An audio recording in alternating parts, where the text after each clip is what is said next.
Tonight, I just wanna take you up. Don't forget the maybe, baby.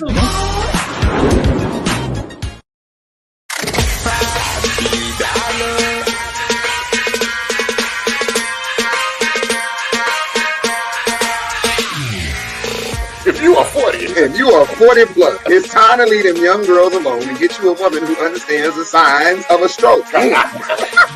Start rewarding inconsistency with unavailability. So everybody's going to be consistent at doing something. That time you confuse a lesson for a soulmate. Bible never tells a woman to love a man. You're supposed to love her. She's not supposed to love you back at the same level. Because when you have all these contingencies, you're not saying, I'm not going to love you. I'm not going to let God love you through me. So somebody told me a long time ago, they said, look, before you go on a date with someone, release first. He said, release first, so that way when you go on that date, now you're not just looking at them through sexual eyes. You can clearly see what that person is saying and what that person is doing. But what if the kind of brother that gets sleepy after?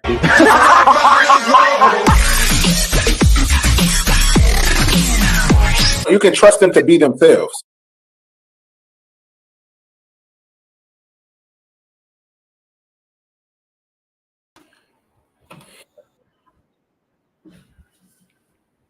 What happened to Doug? What happened to Donnie? Hey, we doing musical chairs tonight or what? We doing musical chairs. What's up, man? What's going on? What's going on? Hey, everybody, welcome to another episode of Maybe this will help the podcast. What's going on, everybody? That was pretty good. Golly. Has it been that long? Y'all didn't change the intro. You got the remixes cracking on? Hey, no, I just had to improvise, bro. You know what I'm saying? You know, I'm usually the one to just kick it back, just, you know what I'm saying, wait for it to get going. What's the word? What's up, bro? Mike, he talking to you, bro. I mean, you because I'm the one that ain't here. Okay, because you forever. So, okay. He know what's up with me. That's how y'all do me. I'm just the one who's speaking right now, and y'all just want to ignore me. Got it. I'm good. I'm happy to be back. You know, these last few weeks have been interesting to say the least, but just trusting God and trying to I feel like this is a season for me of just staying in faith about certain things and not allowing my emotions and what looks like is right in front of me to depict on how I move through life. You know what I'm saying? So I'm back. I'm in good spirits. I'm in good health. My kid is good. You know, what more can you ask for, man? What more can you ask? Oh. Okay. Man. All right. What's been going on with y'all fellas? What's up with you, bro? Oh, he's still fixing this stuff, so I guess go ahead. Okay. I guess I'll go ahead and check in then. Man, I'm feeling good, man. I'm feeling real good. I'm feeling pretty good, man. I'm just I don't even know, man. I'm just in a good space, man. And just trying to get better. I'm trying my best not to let people hurt me, man, and drag me back down. Yeah, you know, it's because I'm in a space right now where I'm really trying hard. You know what I mean? And I'm really trying hard to work on myself. You know what I'm saying? And just get my happiness. You know what I'm saying? And sometimes even working on yourself, man, sometimes people just don't get it. Sometimes people just don't understand, and it's just like that's all it is. You know what I'm saying? I'm just trying to be happy for a change.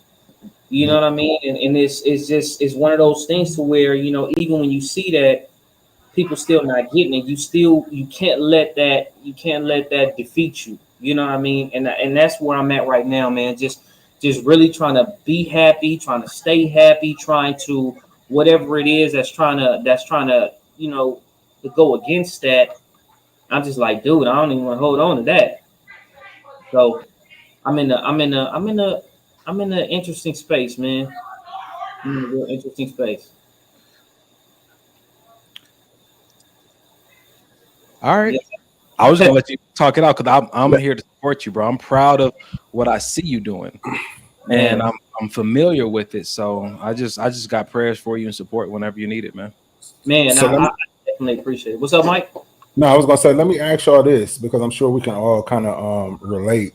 When you see yourself, in your own mind and your own thinking, you see yourself doing better, striving to do better. Do y'all realize? Well, at least for me, it seems that's when the devil really comes to attack, and that's when you start seeing all kind of outlandish things happening, and you know what I mean. And a lot of times, it seems to come, like I said, pause. It seems to come when you feel like you're doing your best in life. You know what I'm saying? Like, man, I'm really trying to do better as a father. I'm really trying to just do better as a human being. And now here comes this idiot trying to drag me back into something that what I mean. I've been trying to move away from.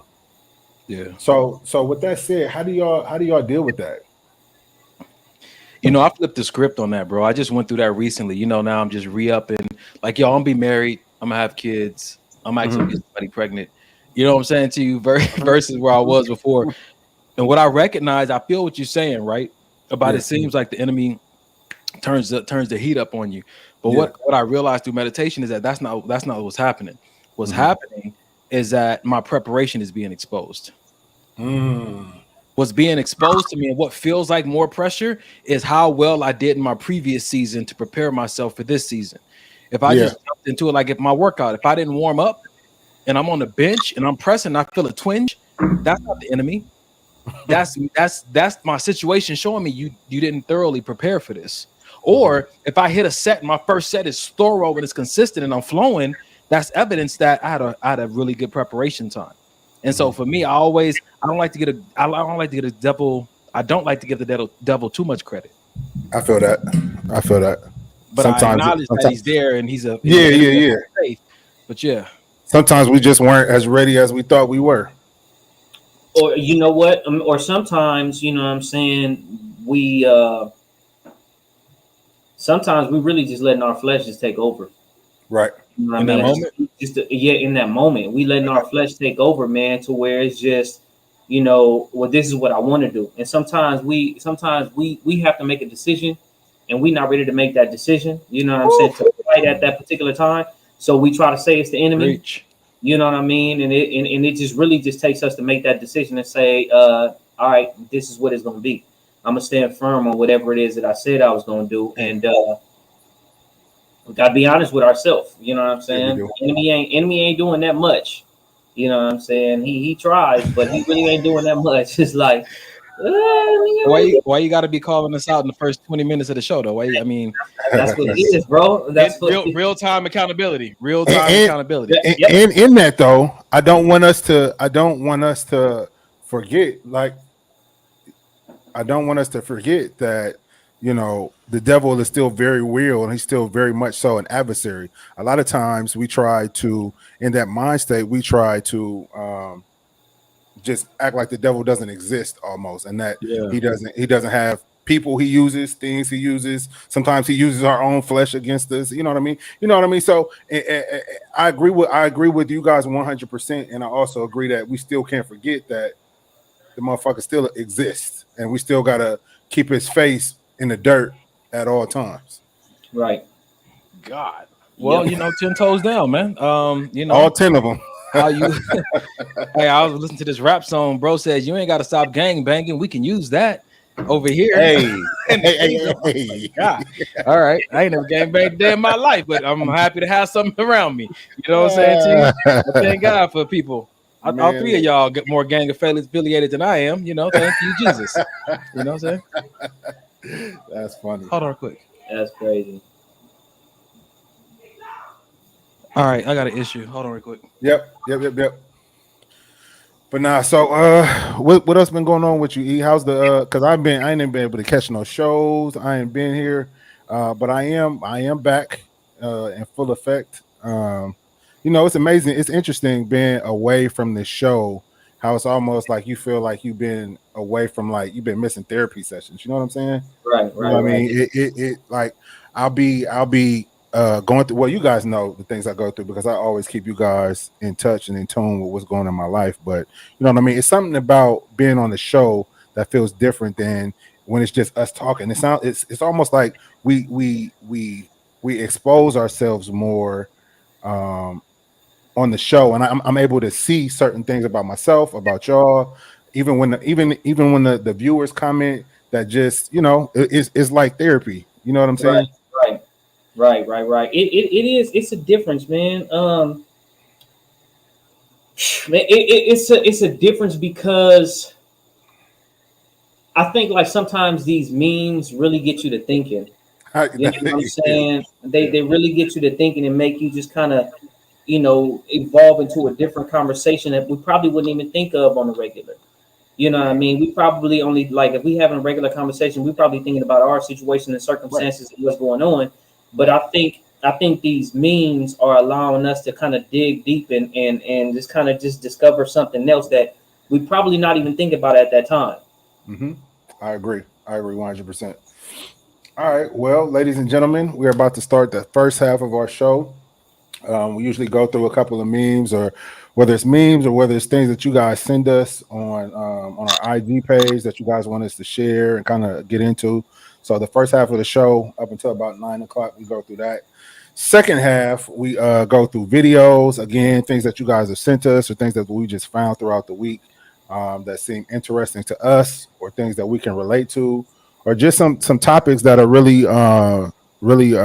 volatile, you know. Well, we'll get it. You guys will see. Absolutely. Definitely stay tuned. We got a good show planned for y'all. So, you want to take the first one, or you want me to get it? Hold on. First, I want to see if somebody's in the Virgin Islands, man. Greeting from St. Thomas, Carrie. What's going on? I didn't get no ticket. You didn't tell me you was going. Like, what's really going on? Man. We appreciate you tuning in all the way from out there on vacation. Absolutely. Sheesh. That's what's up. Go ahead, bro.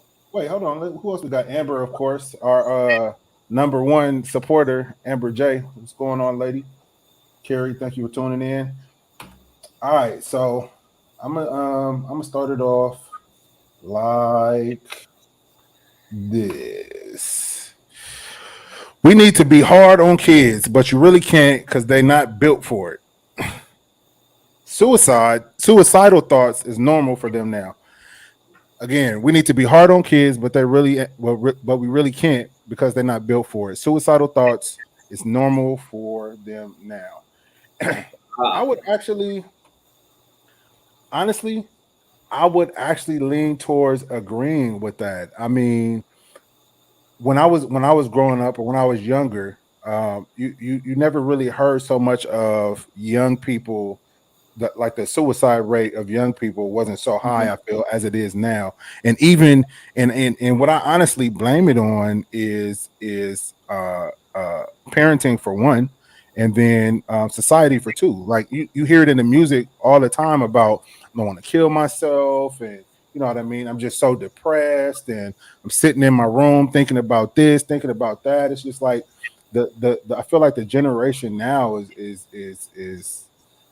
is just a darkness hovering over this generation that I don't feel was there when I was growing up, or maybe it wasn't as prevalent because I just wasn't paying attention to it.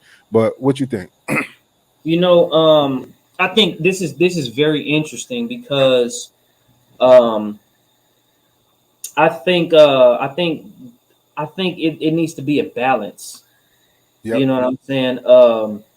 You know, coming up back in my day, man, it was completely different because you was able to chastise your children. You know what I'm saying? In school, you know what I'm saying? The principal or the teacher was able to get on them if they needed to. You know, now everything is just so, oh, you can't do this, you can't talk to them a certain way, you can't, you know, whoop them, you can't do this, you can't do that. And everything is just so, everything is all about feelings now.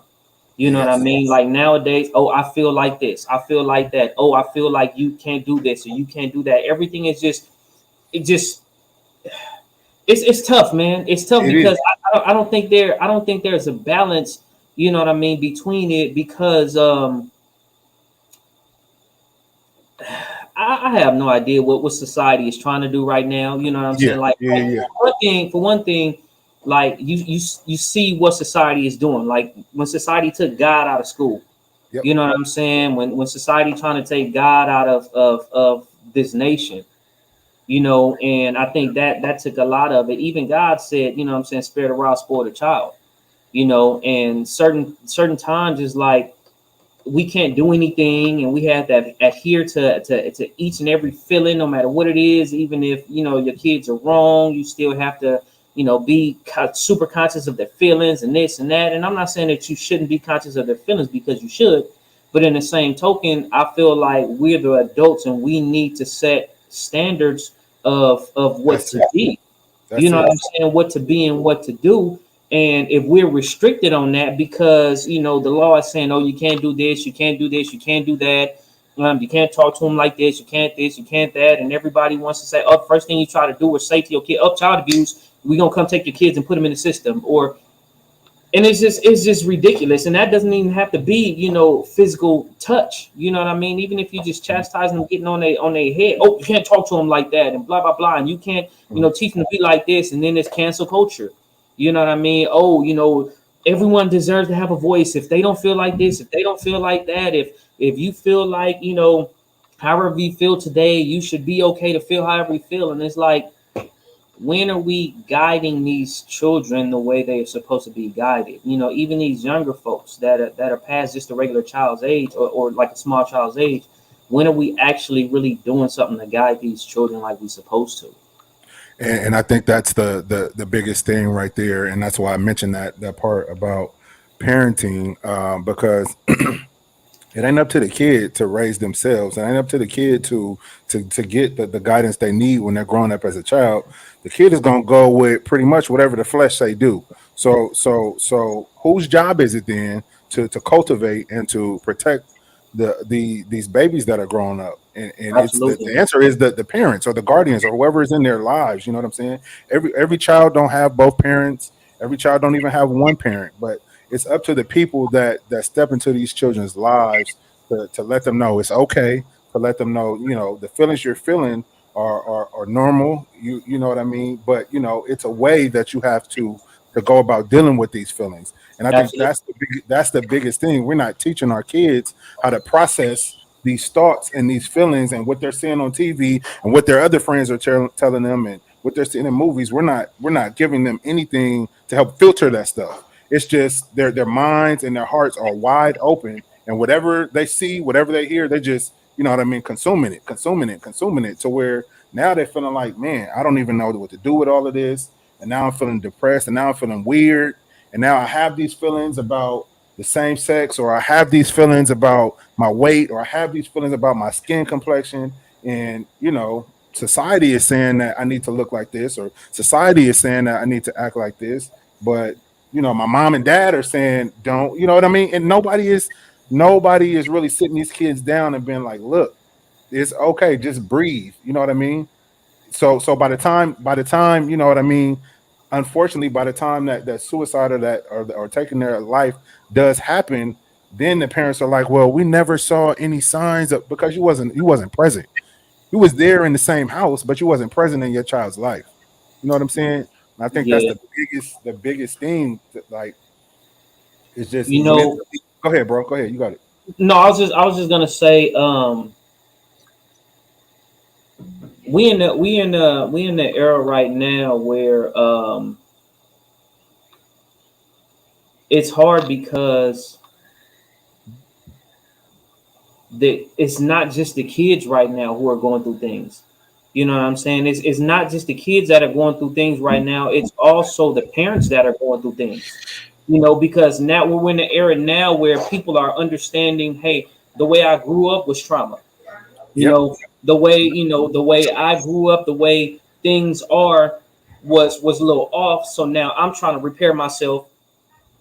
At the same time, you know, I'm trying to repair myself. At the same time, I'm trying to show somebody else what to do, but I still don't even have that balance yet. So I'm trying to say, hey, what am I supposed to do? What am I supposed to teach this child?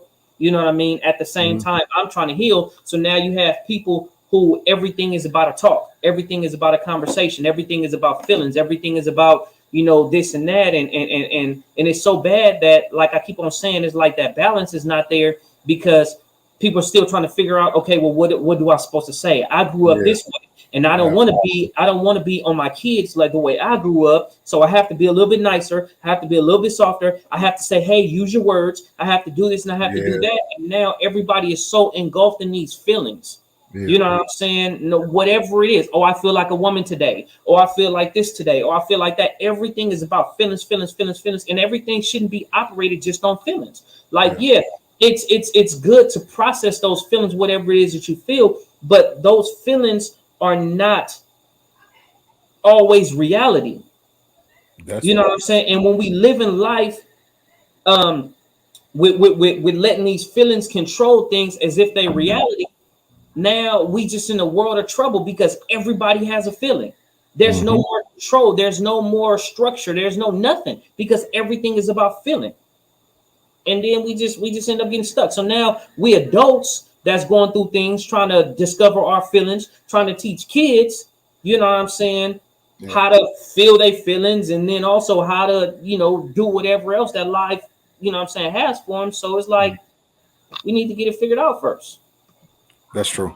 That's true. And you hit the nail on the head with sometimes the parents are being parents, still trying to process, you know what I mean, how to be a parent, or still trying to process, like you said, their childhood trauma. So now they have to process their childhood trauma, and then anything that's been carried over from that, now they have to try to, you know, allow their child to understand what's going on. You know what I mean? And it becomes a lot. It becomes a lot. And you know, it's just like you said, some of those things, you know what I mean? Sometimes you got to take the feelings out of it and deal with the root of the problem and fix it. You know what I mean? It's not always easy. It's not always fun. It's not always, you don't always get the answer right away. But at the end of the day, you got to do what you need to do for your own mental health and for the mental health of your child. Absolutely.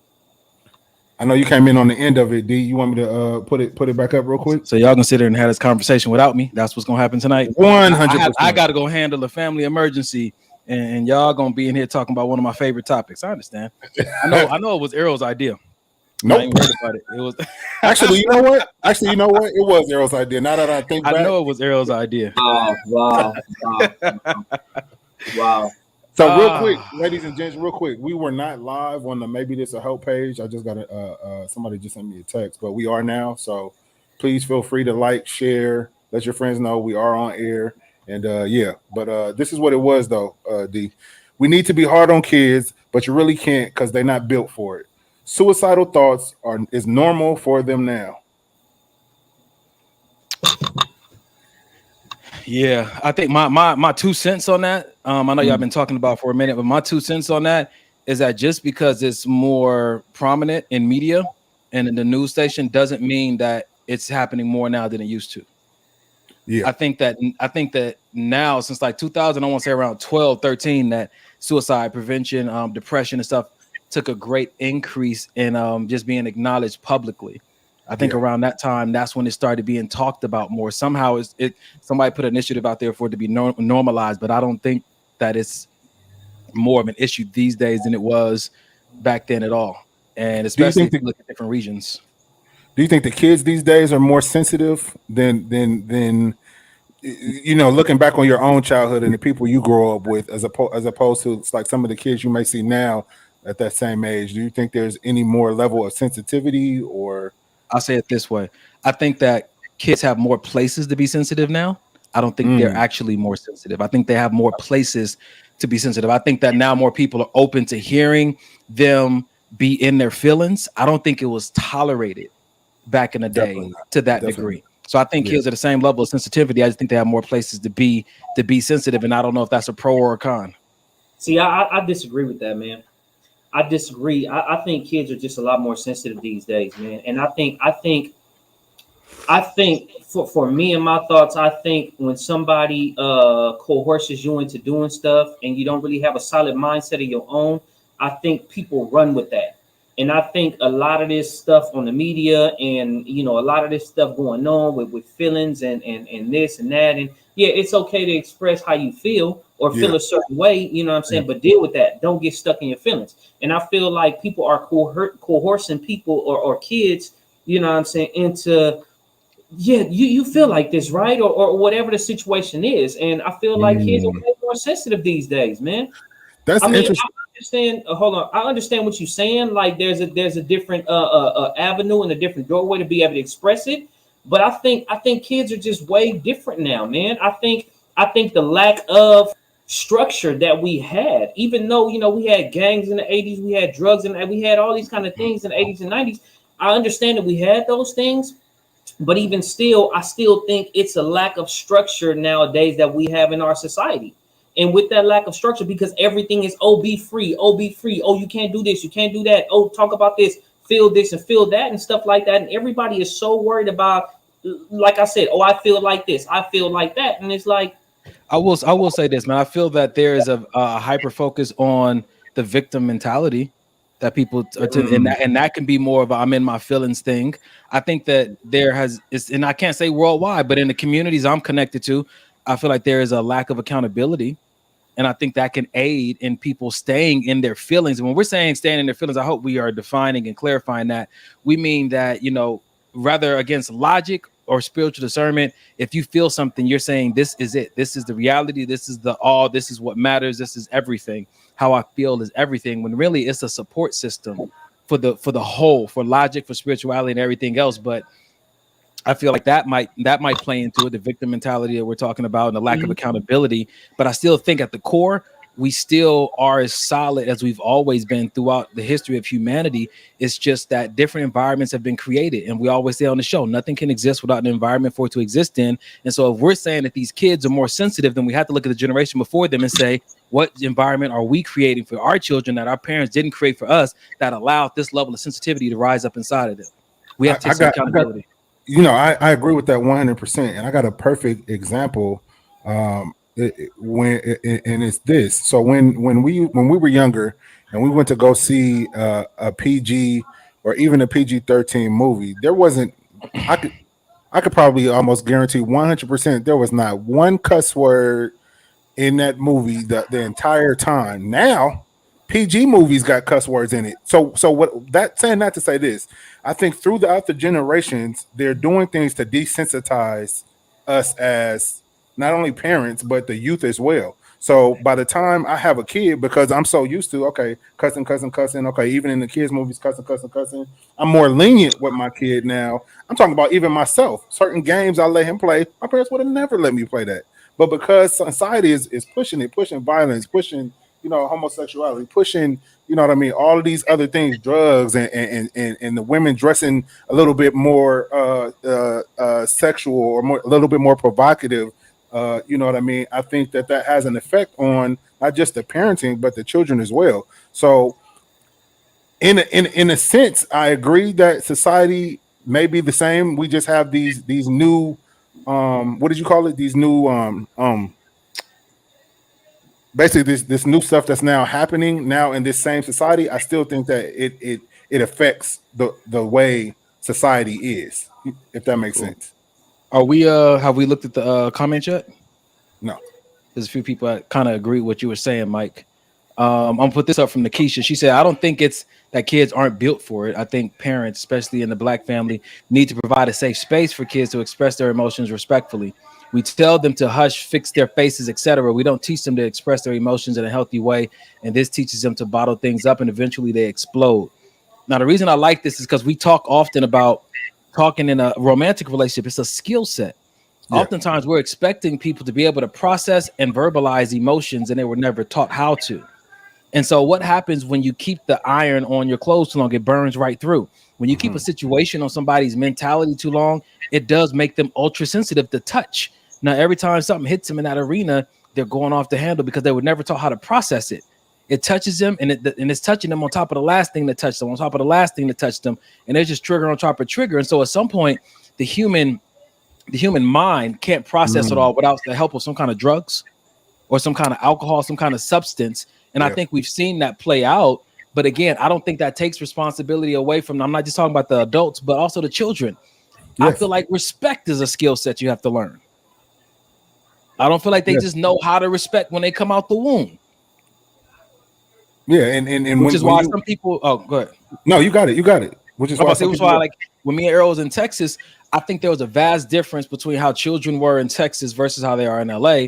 And I think that one, because it was what was allowed, but two, this goes back to actual parenting. In some of the communities I'm connected to, the teacher is also the parent, because that's where they spend most of their time. That's where they get focused attention, and that's who's taking time to sit with them and mold their mind.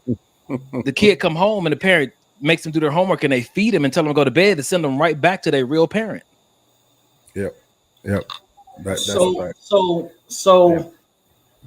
this is really hard for me, because it's like, you know, we have these talks and stuff like that, and which is good, which is allowing people to express how they feel. But we like, people have to understand that, or how can I say this? Because I'm not trying to tell nobody what to do, right? Yeah. But for me, in my opinion, I feel like people are so caught up on feelings, and it's okay to have a feeling. It's okay to feel whatever it is that you feel, but you can't push that feeling off on everybody else. Just like a child, you know what I mean? If a child, like, as a parent, I believe that we should. I believe that parents should hear the child's feelings, should process the child's feelings, but then understand that it's okay for that child to have feelings. But then now let me guide you in the right direction, because what if they don't know how? They just do it to the best ability, right? But I mean, like even adults, we still have to grow in certain areas, right? Yeah, but if we just let feelings just run over everything, once again, like, a man is just gonna say, "Hey, I feel like a woman today, so I can go into the woman's restroom with all these little girls and all this, you know, like all these different things. Oh, I feel like this today. I feel like that today." It doesn't matter about what you feel. Your feelings is not always reality. So if we just allowing people to just say, "Hey, you know what? This is the way I feel," and then just letting all our kids and everybody else just say, "Hey, that's the way you feel. Go with how you feel." I think we setting a trap for everybody. We setting a trap for everybody to just be all screwed up, because it's like, okay, well, this is the way I feel. Go how you feel and just live life and just let it flow however you want it to, and that's not right. Mike, did you have something to add? Yeah. So I think just dealing with my 11-year-old, I see times where he's extremely angry, maybe at something that I told him to do, or maybe that's something that I've done that he doesn't agree with.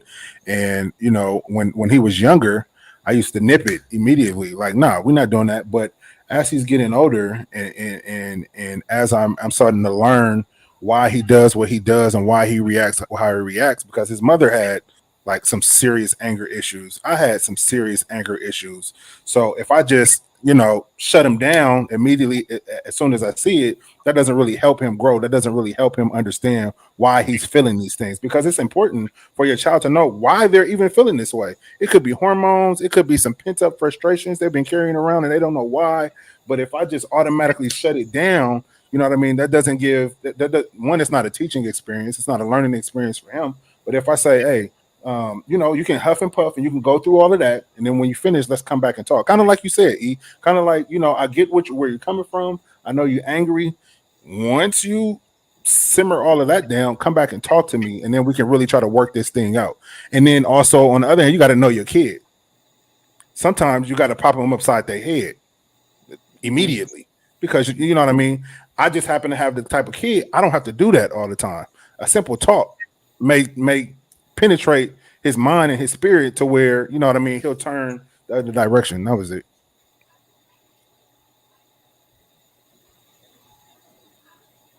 You on mute, D? I'm sure enough having a great conversation over here with myself. It looked like it was good though. All right. This goes to a conversation I was having one of my friends. I'm looking forward to actually being a parent. I know I'm under the impression that once I actually birth the child, my feelings about a lot of different topics are possibly going to change. And I know that every child is different, and especially when I'm looking at that child and see myself in them. But I know one thing is for sure that I'm trying to set as an intention before I even become a parent, and that is to make sure that whatever's going on when my child grows up, that they're going to be the difference, no matter what the norm is. And sometimes that's exactly, God knows the situation of a generation, and he raises up people for that. You know, you think about the children of Israel and how they were and how God raised up Moses. You think of the tribes and how they were and how he raised up David. You know, there's certain people that are going to be raised up, and we may not be happy with how the generation is going, but one child can make an incredible difference and grow up and be a MLK, you know? Yeah. And change the culture. And so while the reality of it is that the majority is doing this or doing that, let us not, if that's the case, let's find one. Let's continue to pour into that one. And maybe that's the one that will make the difference that we can't make because it's not our generation. That's good. That's good. I want to highlight what Amber said. She said, relate to them and describe a situation similar to the circumstance. That what she just said right there has been the key that has really expanded me and Denham's relationship, because he'll do something because kids don't know. Kids think when they get in trouble, nobody has ever did this before. I feel so bad. I remember he broke down and said, I don't know why I keep doing it, just crying, sobbing. I don't know why I keep doing it. I don't want to. And once I described, Daddy used to do the exact same thing, if not worse. Or Daddy's done, really? You used to do that? And got to open up that conversation. And now he feels like, man, I'm not alone in this. If nobody else is with me, my dad understands. My dad gets it. He did the same thing, and this is how he turned it around, so I can turn it around. And now his whole outlook on certain things has changed just because I've related to him. So that was really good, Amber. That was really good. Amen. All right, fellas, this is only the topic we got so far? Yeah, that's it. All right, well, I guess it was supposed to be, because I had one I wanted us to discuss that I thought would be fun. But this is how we wanted to start it, and so it works for me. I think it's been sitting there for a few weeks because we're waiting for Mike to come on the show. Yeah. We talked about that when you were off gallivanting a second ago. Just continue with the meme, sir. Sheesh, gallivanting. I was just out trying to get this situation, my money situation together. So I was trying to create. Wow. Wow. I was trying to get my account together. Hey, can y'all be the first one to subscribe? Can y'all support a small business? Support your brother. No, you can't support your brother. OnlyFans, bro. I can pass it along to people. You know what I'm saying? It's OnlyFans for photography. I'm teaching people how to do photography. It's not always X-rated. Get your mind up the gutter, man. I don't know what's wrong with you, man. Well, hey. Everything ain't X-rated on there. I didn't know because everybody said everybody's about yo. I'm gonna shake it, drop it, pop it, stroke it, everything else on OnlyFans. Wow. Yep. And there's the commercial. You see what Arrow's hashtags are. Exactly. All right, so y'all want to play the game? I wanted to start the show with. Let's do it. They want to talk about playing a game. That's about OnlyFans. All right, so it's a matching game, right? It's a matching game. So there's a main player and there's three choices, and you got to figure out how those three choices fit into their life. So the reason I want to play this game is because oftentimes there's men and women who are single, you have choices, and you see people that are in your life, and you're like, oh, I wonder if that person could be a good spouse, or maybe they're not to be a spouse, maybe they're in my life to be a business partner, or maybe they're just to be a friend. He's going to teach them how to get good shots for it. Sheila, you don't want to play with me. Sheila, I'm gonna start with your pictures. So what You did not have to do her like that. Damn. Knew a girl named Nikki. I guess you could. Okay. So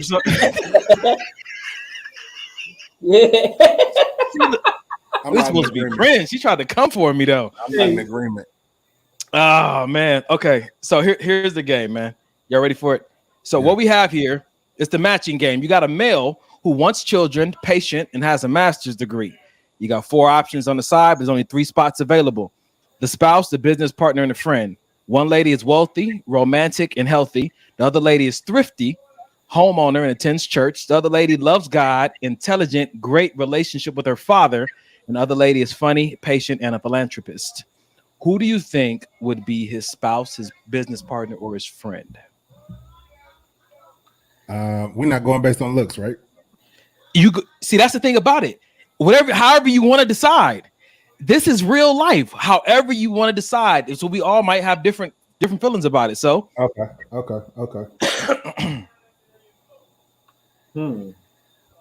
He wants children, patient, and has a master's degree. Yep. That's the 3 things that are highlighted about him. And in the audience, you guys can chime in too. So okay, I'm gonna say the bottom left, fair skinned lady with the red shirt. Okay, I don't know her nationality. I don't know her nationality. Good job, Mike. Good job, Mike. Thank Is you. that's the wife? I'm gonna go with spouse for her. Okay, so bottom left is spouse. Who's the business partner? Business partner. I'm gonna go with. Keisha said the person in the pink is a business partner. I'm gonna go with that too because she got the ends. She got bread already, so we need got her. the bread. And then simply friend. I don't know. The top right, she fine. So I don't. Hey, so bottom left ain't gonna let top right be the friend, is what you're saying. At all. So when I was playing this game, so I created this game. We had a skills event in my church, so I have like 4 of these. And I was thinking to myself, like, yo, if I chose that same person to be his wife, and I said she definitely wouldn't let top right be a friend. What you got here? What you think? If it was up to me, I'm thinking bottom right is wife. Okay. I can't see what the captions say. For what? You can zoom it. You can zoom your screen in on your side. You can zoom your screen in. Yeah, I don't know how to do that. So yeah. Which one you looking at? What she look like? Oh, let me see. Okay, there we go. Bam. Let's see. Yeah, so I'm saying bottom right is wife. Okay. Yeah. And what was the other two? Business partner and what else? And simply friend, right at the top. Business partner and simply friend.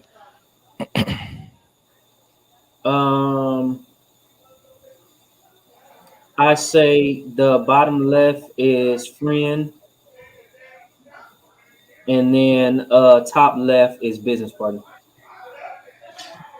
Yo, why is top right not getting no action on no levels? Top right? No levels, not a business partner or friend or nothing. Because you didn't have a side piece section. Homeowner and attends church and thrifty. Yeah. Yeah. All right. So y'all want to take a minute and explain your answers? I'll explain. Okay, so put it back up there now, and I'll show you why I said what I said. So I said bottom right is wifey. This dude wants children. He's patient. He has a master's degree, right? So she's funny. She's patient, and she's a philanthropist. She's a philanthropist. She has a good. It shows that she's a giver, right? So that would fit in with me. My thought would fit in with the making sure he's taken care of and the children part. Both of them are patient, so that's good with the wanting children part of it, right? He has a master's degree. He's probably successful, or he's probably on his way to being successful. With that being the case, if he's already successful or wanted to be successful, that funny part will help balance him out. As far as the friend part. I'm looking at like, okay, loves God, great relationship with her with father, loves God, so she probably respect the fact that he's married, or I'm saying that he has. Okay. So she say that again. Because she loves God, she probably what? Respects the fact that he has somebody that that he has his wife, so she probably won't overstep those boundaries. Not the Christian women that Donnie has encountered. We're talking about some different ones. We're talking about a different one. The ones that really love God. And then the last one, which is the top left, she's wealthy, you know what I mean, romantic and healthy. So if she's healthy, she's already paying attention to her health. And if she's already wealthy, she probably knows how to manage money and how to acquire wealth. So that'd be his good business partner. Okay. So Allison said y'all leaving her out. Top right was the secret side piece. I didn't have a category. That's what I You said. said Like, that's a side piece right there. Nikisha, tell us why you said top right as a wife based on those qualities she had. We'd love to hear why you said top right as a wife. Mike, you want to explain yours? I want to hear yours, brother. Okay. So when I played the game, I put the bottom left as a spouse, and then I put bottom right as a spouse. And when I was looking at it, the reason I chose bottom left is because he says that he wants children, right? Real What's quick. up? Yeah. Does he have 2 wives? No, I didn't know we could double up on the wives. I select. Yeah, one time I selected this one, And for a different combination, I selected this. Oh, I thought it was at the same time he had the 2 wives. That would solve a lot of problems. No, man. That wouldn't. Yep. Nope. Shut up, Earl. Earl will get 2 sandwiches. Yes.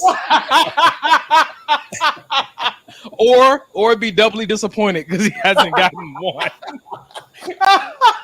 Pick both them hoes out the house. None of you have a one of y'all make me a sandwich. This brother gonna have some girls and they ain't gonna make him sandwiches either. It's a hard knock life. So the reason I chose a bottom left as because it said great relationship with their father. So I was thinking about the women that I know who have great relationships with their father and how that translates into their character traits, their personality, their confidence, and their ability to give, and the importance they put on fathers, because he wants kids and she understands the importance of having a good father. And I feel like that is a great place to lead from. You know what I'm saying to you? So I was thinking about that. And again, this is all just relative to what you've been through. And I recognize so many people play games with the baby's father or with the husband when it comes with the kids and stuff. If you have a great relationship with your father, you're less likely to, to play those games. And this could be coming from a traumatic place, but yet and still, that was still my choice for the reason of him wanting children. Now, when I did pick the bottom right, the philanthropist really stuck out to me. Just the fact that I think it goes back to, hold on, somebody else put it in there.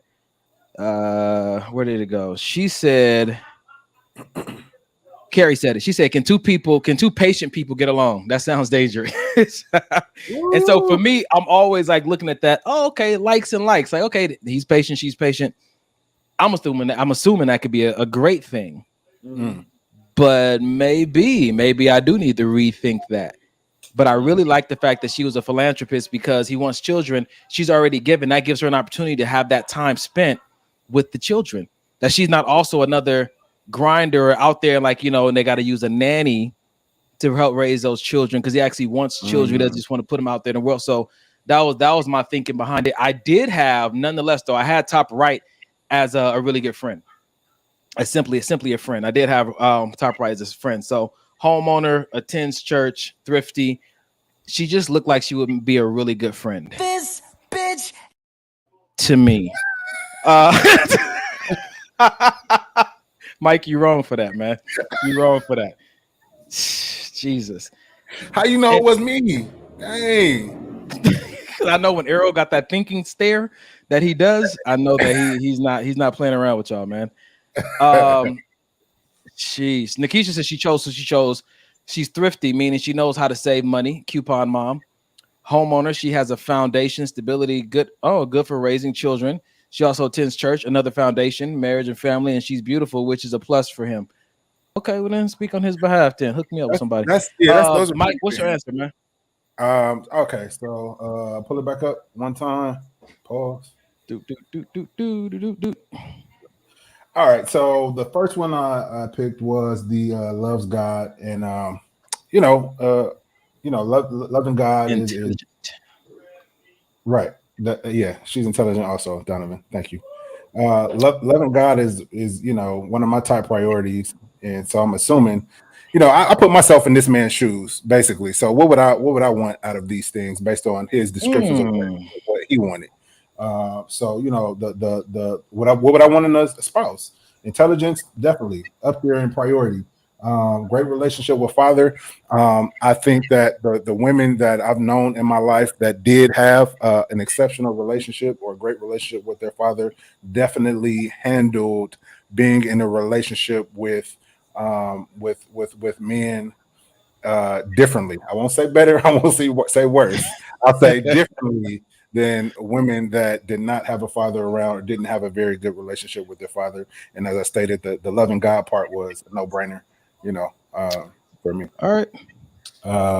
And of course, like I said, the business partner, the African queen right there, she definitely has the ends, the bread. So we definitely need her on the team. And then she's romantic too. You ain't getting those ends unless without some. You ain't no finance without some romance, is what she says. I see it in her eyes. And that's when I would call either you or Dub or Carrie like, yo, I got one over here. I need you to take one for the team so we can get this Take bread for one this for business. the team. You got to have a brother nearby that's willing to take one for the team. A single brother, exactly. Yeah, you know, and I'm just.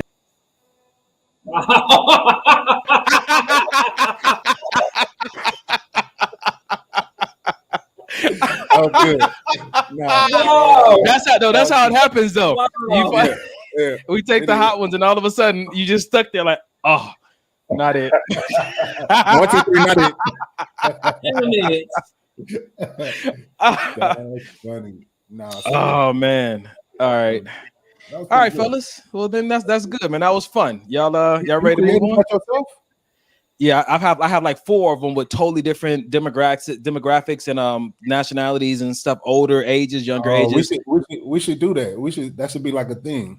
I got more. So yeah, we can definitely implement that. I got one with The Rock as a person. I got one with Donald Trump. I got one with this young fitness girl. I got one with an older white lady. Like I got them all, man. So yeah. All right. He does have a brain. We thought it was all brawn, but it's brain too. Look at him. When I started losing weight, got smarter.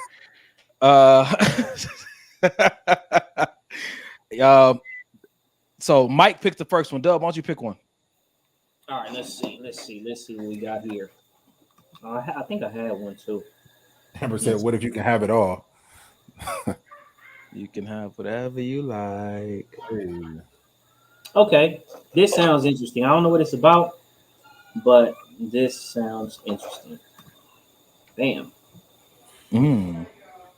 Healing begins the moment you stop pretending you are hurt. You aren't hurt. Healing begins the moment you stop pretending you aren't hurt. Man. Yeah. This probably the most honest thing I've heard all year. And you know, so many people are, you know, we go to therapy and we talk to people on a daily basis and we have these smiles on our face and we lie to ourselves and we tell ourselves, no, we're good. Yeah, I was hurt by this person. I was hurt by this person. This happened to me when I was a little kid, and I was molested by my such and such, and you know what I mean. I'm always getting talked about at my job, but I'm good. I'm happy. I'm good. And we just sitting there lying to ourselves every single day. But at the same time, we're praying that God heals us, and we're praying for this, and God is just like, you ain't even admitted that you really got a problem. Like you got to admit to yourself sometimes. You got to look yourself in the mirror and be like, I'm not okay. I'm not good. I'm not. And I feel like once I did that for myself, that's when I was open enough to receive the help that I didn't even realize that I needed or didn't want to see that I needed. What you got, Donnie? Yeah. I'm going to say this. Alex made me think about this. And first of all, Mr. James, happy birthday, bro. I told y'all that's a young adult pastor at my church, man. He's celebrating his 34th. His testimony is incredible, bro. You got to go by his page, follow him, and listen to his testimony. He's also, what's up? Is his testimony that he's 97 years old and still listening to the podcast? Alex, I'm just playing, brother. Happy birthday, bro. I just told you this man was 34. I just told you this man. Anyway, what he said made me think about this, right? He said more like honesty begins, not healing, though. It makes me think about the fact that when you stop pretending, I think that's the moment you stop re-injuring, possibly re-injuring yourself. I don't know about the healing part. Remember, we talked about when there's an alt between you and a person. Now, you know, you guys are not talking to each other and there's a bridge that's burning. When you apologize, that stops the bridge from burning, but doesn't rebuild the bridge. That is a change of behavior is what rebuilds the bridge of connection between the two. I think even with this, when you stop pretending, I think therein lies the opportunity for you to stop re-injuring yourself, because then you have this awareness, and awareness that leads to proper action can begin the healing process. I agree with that, but then I will pose this question: if I get, you know, somehow I get cut and my finger's cut and it's bleeding, and I sit there and act like, oh, I'm good, and I'm leaking blood. Oh, I'm good. No, I'm good. I'm good. This finger can't get healed. I can't put a Band-Aid on it. I can't get the Neosporin until I acknowledge that I got a wound. Well, so you said put the Neosporin on it and acknowledging are two totally different situations. You can acknowledge I'm hurt and still not do anything about it. Very true. But if I acknowledge it, then I can. If I never acknowledge it, if I just keep pretending, it'll never get healed. It'll never get healed. The only way it can get healed is if I acknowledge it and, of course, put some action behind that. But what I'm saying is, if I never acknowledge it, if I pretend all my life, I'm going to just bleed out from my finger. Acknowledgement without works is dead, just faith. So I think that healing begins. Even if you're not honest with other people, doesn't mean that you're not honest with yourself. You know, you could be honest with yourself all day long. And I understand, you know, we're saying, you know, the honesty portion of it, but it's like if I'm hurting, right, and I don't acknowledge that I'm hurting, and I stop pretending, I still honest with myself and know that I'm hurting, even if I don't say it to everybody else, even if I don't express it to everybody else, I still know that I'm hurting, right?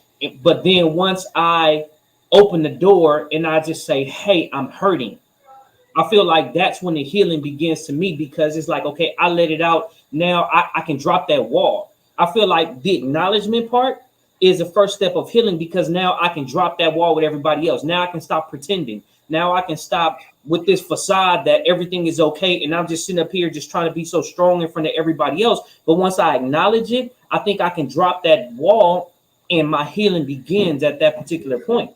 Because it's now I don't have to spend so much energy and so much time trying to keep that wall up, trying to keep that facade up as if everything is okay. Now I can just be vulnerable and just say, I'm hurt. So the healing starts when the wall drops, not when you are honest. That wall drops when you're honest. And you're honest when you stop pretending. Yeah, absolutely. So again, I see the progression of it. I've been in situations. So if I speak from personal experience, any of the healings that I've experienced in my life, it did not start, even though it was a part of the beginning process, it didn't start with me stopping to pretend. It started with me getting help. Not for me. But you couldn't get help if you weren't honest with it, though. You couldn't get help. You couldn't go get help. I'm not saying that's alcoholic. If I'm an alcoholic, you know how some alcoholics, they'll swear up and down, I'm not an alcoholic. I can stop whenever I want to. But as soon as they say, oh, you know what? I am an alcoholic. I need to go. No, stop right there. Stop right there with the, okay, I know I'm an alcoholic. That's awareness. That's no longer pretending.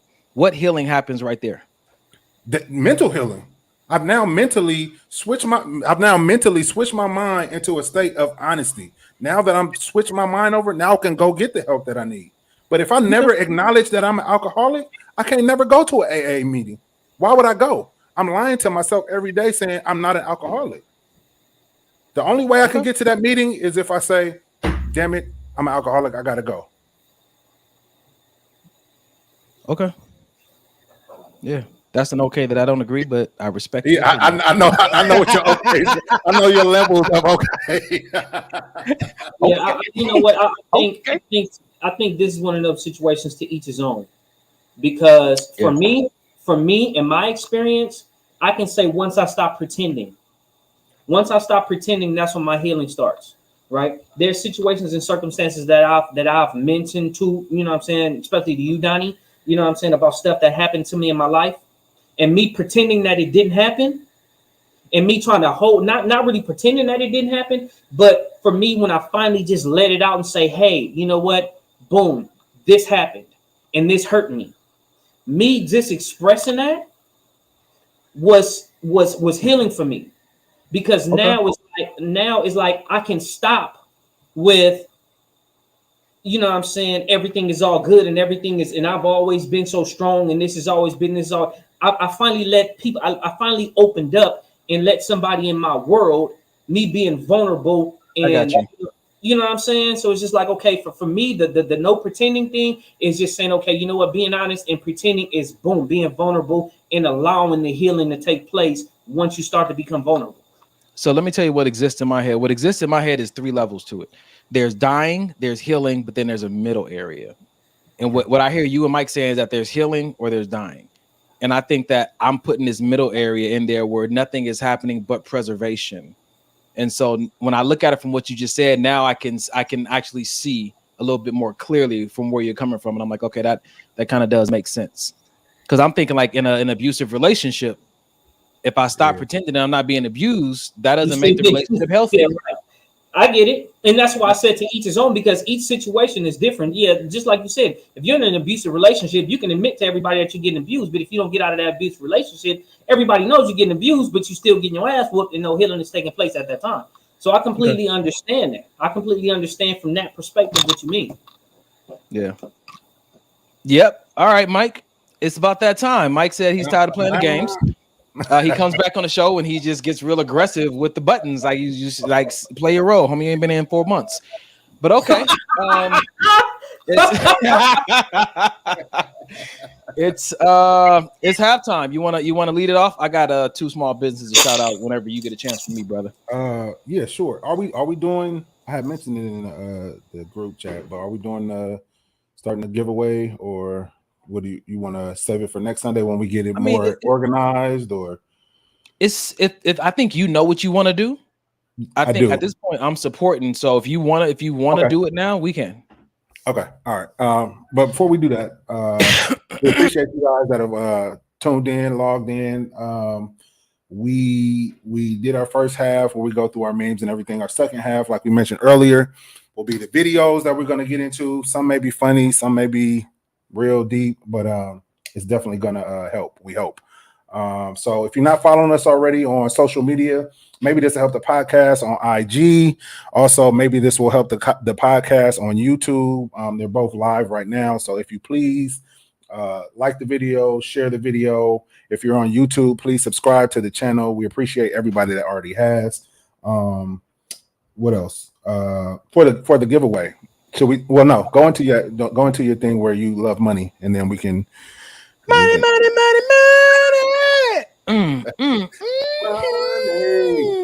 If you want to donate to the cause, you can go to our Cash App. Maybe this will help. $. Maybe this will help. That's our Cash App. If you want to donate to the cause of what we're doing, if you like us to show up on time to the podcast, go to maybe.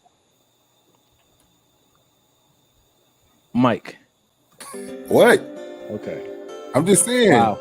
Okay. Now Arrow's gonna put the music on. Listen, I tell you, brothers, you don't have to donate to Maybe This Will Help. You can simply go to my OnlyFans.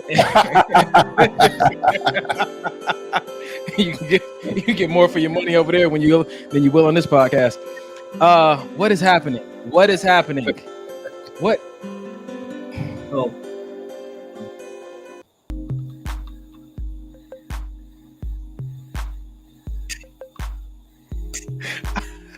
I don't like any of it. I just want you guys to know I don't like any of it. I really. Oh God! Why? Why is this happening? Why? Okay, it's bad. I don't have to ask why. I've acknowledged. I'm not pretending like I like it. I'm about to do.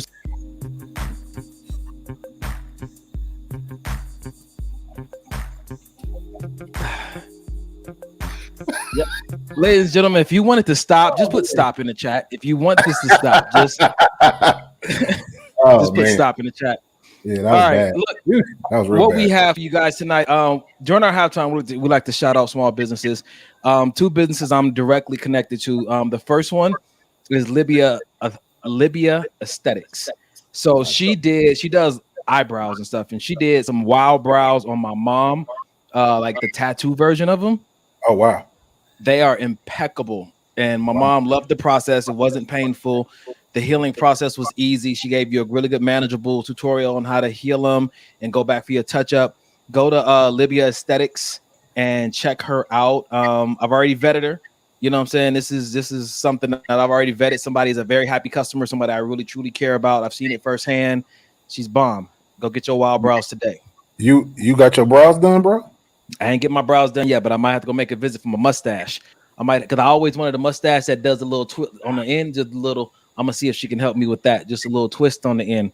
You know, I think the ladies would like that. So go check out Libya Aesthetics. Get your wild brows, my guy. No, stop it. Stop it. Right here. I think Arrow will rock that too, though. He would. No. Hey, listen, I could see E in a cage match just with the little. Not the cage match. Just in the. Hey, I would let a nigga just beat my ass just because I came out there looking so stupid. Oh man. What's your second business, bro? What's your second business? All right, man. Hold on, my wig fell off, man. I have to get my wig back. Second business, so I've been doing this healthy thing. You guys know I've been on this healthy trip trying to get my optimal version of myself popping off, right? Yeah. And I meal prep now. And so I'm started following this guy who talks about how to get rid of cancer and hypertension and high blood pressure and stuff through herbs and the right kind of food, organic food and whatnot. So he talks about this tonic that he takes and these meals that he preps, and they're $15 a pop. So I tried it out, said I give it a shot. And bro, first of all, everything was great. I mean, the taste of it. Sometimes you feel like if you're going to meal prep and it's going to be healthy food, you got to sacrifice taste. You do not have to sacrifice taste. The food was bomb. Damn. I actually ordered like 3 meals and they gave me like 2 extra. I don't know if it was because of my first time or whatnot. And I ordered the tonic. The tonic is all about cleaning your blood out. And I recognize that, my blood is all throughout the body. And sometimes we have these dysfunctions or these issues with our body. And it is blood related. Our blood needs to be cleansed. And I mean, I just started taking that every morning and I'm already seeing a major difference. The food is great. You can go to their Instagram page. I always want to say 1-800 100 alkaline food, 100 alkaline food, and click on a link. It'll take you to the actual website where you do the ordering. They do the meal prep. The menu changes, I think, every week or so. But go to 100 alkaline foods.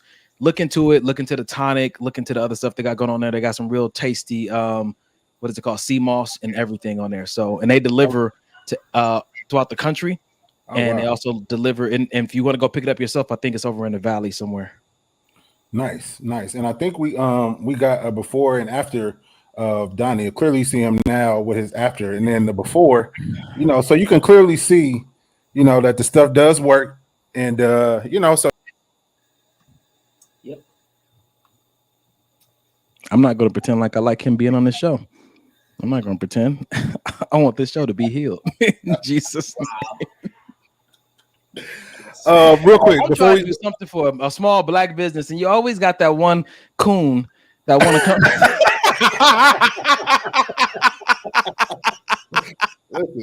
It's always the darkest one in the crowd. What, man? What? we here at Maybe This Will Help. We wanted to do something special and pour into someone's life or a few people's lives that are in need. We had one of my close friends, Cart Bailey, donated some shoes. He's a shoe collector, so he donated some shoes. Some have never been worn before. Some are maybe worn maybe once or twice, but they're in good condition. They're all sterilized, and basically we wanted to reach out to the people that tap into our show. And if you guys know anyone that's in need, boy or girl, probably a boy because of the size of the shoe. The shoes are an 11. They're all Jordans. Real quick. So we got those. We got these. We got these. And we got these here. So that being said, you guys know any young man or a son, a nephew who's really in need, and we're not talking about you're doing good in school or anything like that. We want somebody that really needs something in their life, and we want to be able to be a blessing to that young man. Or a young lady who just really needs some help, and is maybe young lady with a size 12, man. It's a size 11, and just hit us up on our Instagram, on our Maybe This Will Help. If you know us, if you know any of us individually, just shoot us a DM or a text or whatever you got, and we will on the next show. We will. Wow. Wow. Who's man is that commenting? Who's That's your man's. That's your man's. Jay Williams. Jay Williams. Jay Williams wants them all. Ignorance. But no, reach out to us and we'll find a way to get them to you. But again, this is some serious business. I definitely feel like it's God's work giving back to people that are less fortunate than myself and then the fellas on the podcast. So it means a lot to me. I know it means a lot to the fellas to be able to do so. Thanks again to Cars Bailey for donating the shoes. It really means a lot. So yeah, y'all hit us up. Hit us up. Hit us up. Did he have bed bugs or something? Why did he have to give them away? No, because some of the shoes and my bad, E, because I'm really sitting here about to explain to this fool. Gets me every time. Gets me every time. Again, if you guys need to see it, again, this is the before of Donnie. This is the before picture of Donnie, and then this is the after. So clearly, the whatever he's been drinking or injecting is working. I just want a Carfax on the shoes. Did he have foot fungus ever? Did he ever have an ingrown toenail? Listen, it's spirits in them shoes. You got to be careful. I said all right, being cleansed, baptized. Y'all want to get in the second half of the show? Ladies and gentlemen, we gonna get into the second half of the show. Tag somebody, tell them come check it out. The foolery and the insight. Go into the chat. Tell us what's been your favorite part of the show so far. We even talked about some child abuse and some suicide and how to choose a mate versus a business partner or a friend. It's been a good night so far, man. So chime in. We're about to get into the second half. You know, we're about to do videos, live chat. So come be a part of this conversation. All right, fellas, y'all ready to get it started? Let's get into it. One more thing. We have a faithful viewer out there who had a birthday. What? Michael. It's a woman. Her name's Michael. Oh, she had a birthday. You know what I'm talking about. Okay, yeah. Remember that one time on the episode we were talking about, I was talking about this young lady from my past and and then she showing up chopped in like, I'm watching the show. Like, yo, Big Mike, happy birthday to you. Big Mike. She has a small business. We're gonna talk about that next week. Nice. Happy birthday, Mike. Yo, mis padres. Carry the real, ladies and gentlemen. Good evening, brother. Yeah. Pimps, players, hustlers, and ladies of the night, as my brother would say. All right, second half coming at you just like this. So I'm gonna start with this one because I feel like it's a much needed conversation. My booty don't jiggle, jiggle. It's flat. You want to see it wiggle, wiggle. Too bad, because I may be flat in the front and in the back, but my personality is thick, and my heart is even thicker.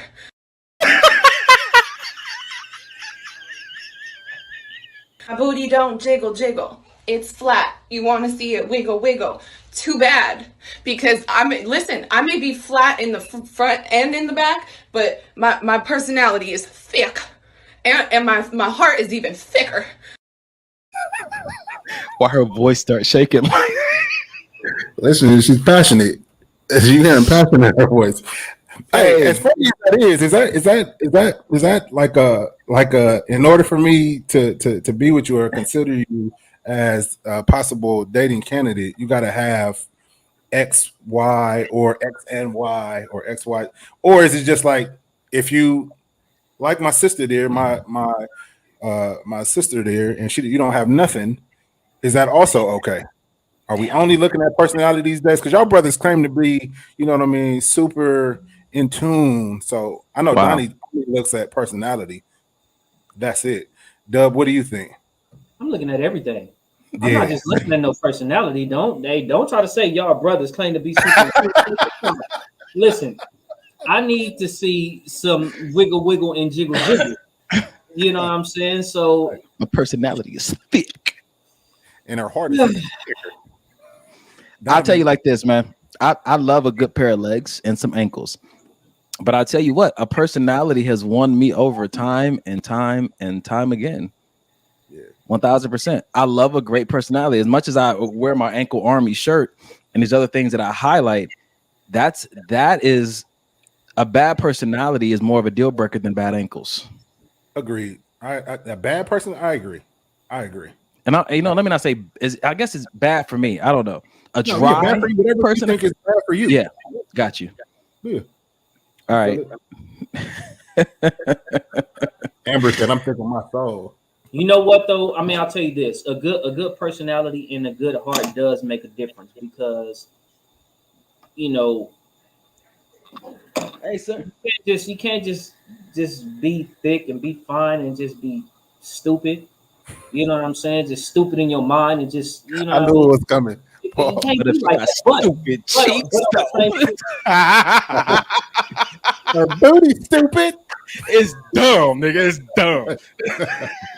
yeah, but This nigga is over us. When Errol tried not He to is laugh. over us, nigga. He's not with none of the shenanigans tonight.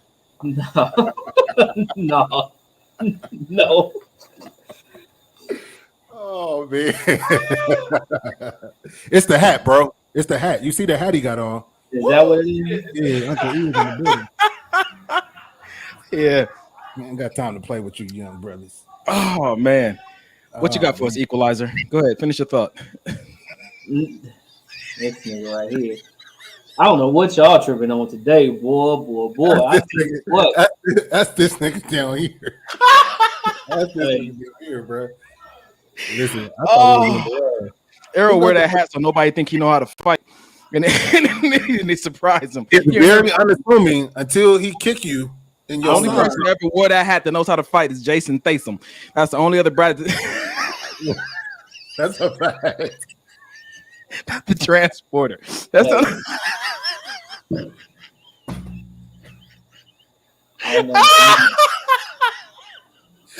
He will whoop somebody's ass in that damn hat. This nigga, it's so unassuming. It's so unassuming. I'm in a fight with his brother with this hat on. I am not gonna lose this. I promise. And surprise. Surprise. Hey. Sometimes you gotta let him. Sometimes you gotta let him just guess, right? That's a fact. That's a fact. It's hot. All right, who got the next video?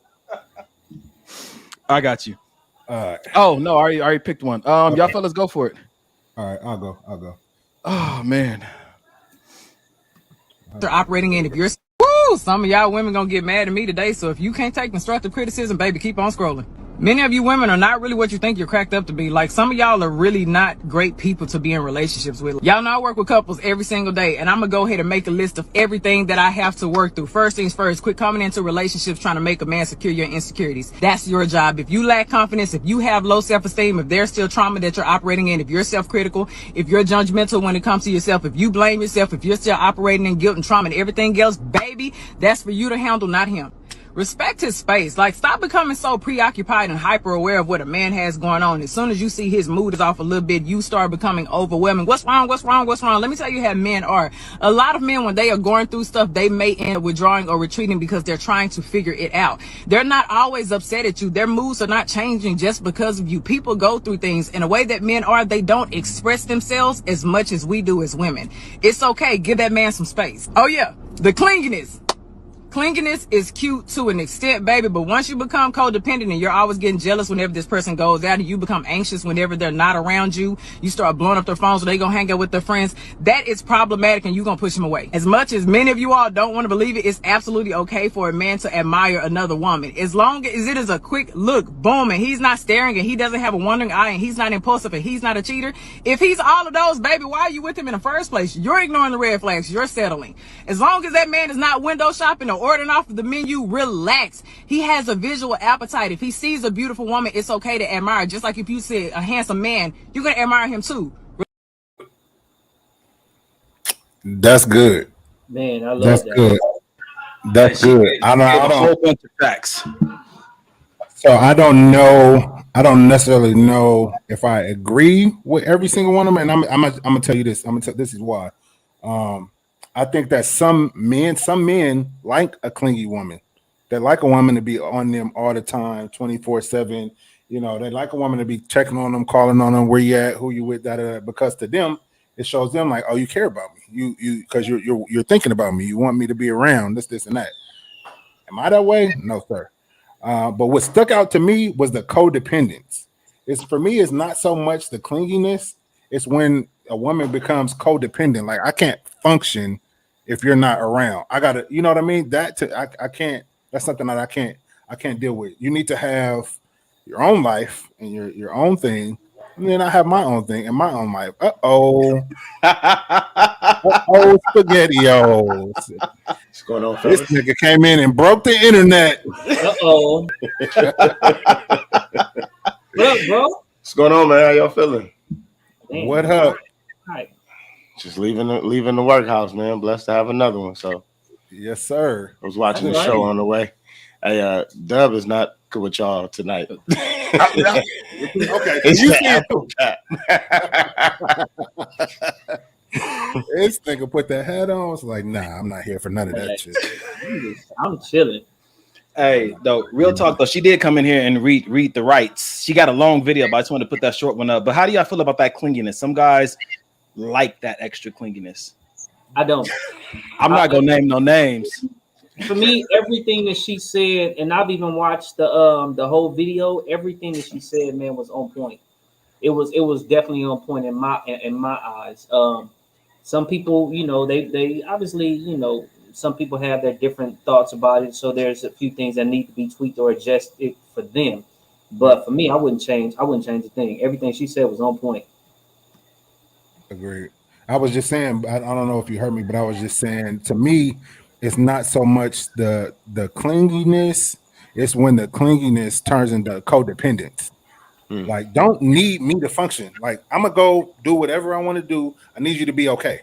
I don't need you calling. I don't need you checking. I don't need you trying to FaceTime so you can see where I'm at and who. No, I'm okay. You're okay. You know what I mean? So let's just be okay. Mr. Darrell, please, if you would. So I mean, in regards to this, I was asking somebody the other day, why do they ask people to check in when they're out or when they're like when they're, you know, on your way home? And she asked me, why did I? Because she was complaining about her dude doing it. And I said, well, do you know why he does it? And she was like, no, I don't. And I think that it has something to do with him being insecure. And I said, well, maybe you should ask him, because for me, it's trauma. A lot of my homeboys, sometimes, I mean, even Mike, when me and Mike first started hanging out, when I'd be like, hey, yo, let me know you made it to the house, it was a little hesitant at first. But having lost someone leaving my house, and trauma said for a while that I could have done something even though I couldn't have, that phone call that never came through started to make my brain process that I had that something was wrong. So that's my trauma. But I explained that to people. I don't need you to check in to go here, here, here, here, and here. I just need you to let me know that you're safe. But when you start to act out of character, or when something doesn't look like it used to, now that's where the fine lines come in, where there needs to be more communication. Because now, are you not doing this because of this, or, you know, whatever it may be, or she may be uncomfortable with it. But that was my point to her, was asking him, why does he do it, before you assume that he's doing it out of an insecurity. And so I'll add to that, sometimes it's not clinginess. And I think that if we continue to label everything that looks like simp behavior as clinginess, then I think we're going to miss out on a lot of beautiful things in a relationship, because some people might be pressed to love on you a certain way. And because there's a negative label or negative connotation associated with it, then they stop checking on you. Then they stop doing those sweet little things, because there's this negative connotation in culture. And I think that we need to be careful what we call clingy, especially on the inside. If we know we like it, don't ruin that for yourself. That's good. If you're okay with it, be okay with it, regardless of what somebody else is. You're the only person in that relationship, and your rules in that relationship don't abide for nobody else. So basically, I asked y'all fellas, do y'all like a clingy woman in your own respect? I like clingy to an extent, like I mentioned. I like when we hanging out, when we laying up, I like it. Dub like nah. But No. Yeah, I'm not, and not with everybody, because I've been in some relationships. I need you to go home. I need you to go over there. I need to miss you. Men need to miss women. I don't That's think also that they true. understand that. Or sometimes they just need to take a shower because they're musty. I mean, sometimes it's really just a hygiene break. Just go brush your teeth, and Bruh. bruh. You gonna order that for dinner and you think we gonna make out later? You've been here for 2 days and I ain't seen you go to the bathroom and pick up a toothbrush. Wow. You know, I think there's a difference between wanting to spend time with somebody and be around them versus being clingy. And you know, you can have somebody that you just enjoy being around. You know what I mean? Versus somebody who, you know, even though you enjoy being around them, they still just won't leave you the fuck alone. You know what I'm saying? Like, yeah, sometimes it's just like, dude, you know what I'm saying? Like, I enjoy being around you, but I also need a break. I need a break to just, you know, say, just like, all right, we good. Just let me do me for me. I mean, I agree. I agree. But I think in that same category, women don't understand that a man can be in a room with you and not say shit to you. Agreed. And just enjoy your company. Absolutely. Be ecstatically happy. But you know, and that means shut the go ahead. And I think that so you can if you like it, but you're in a place right now, we don't really want it in this moment, to make sure you convey that in a way that it doesn't sound like it's an absolute stop doing this. Say it in a way that's like, yo, right now. This bitch.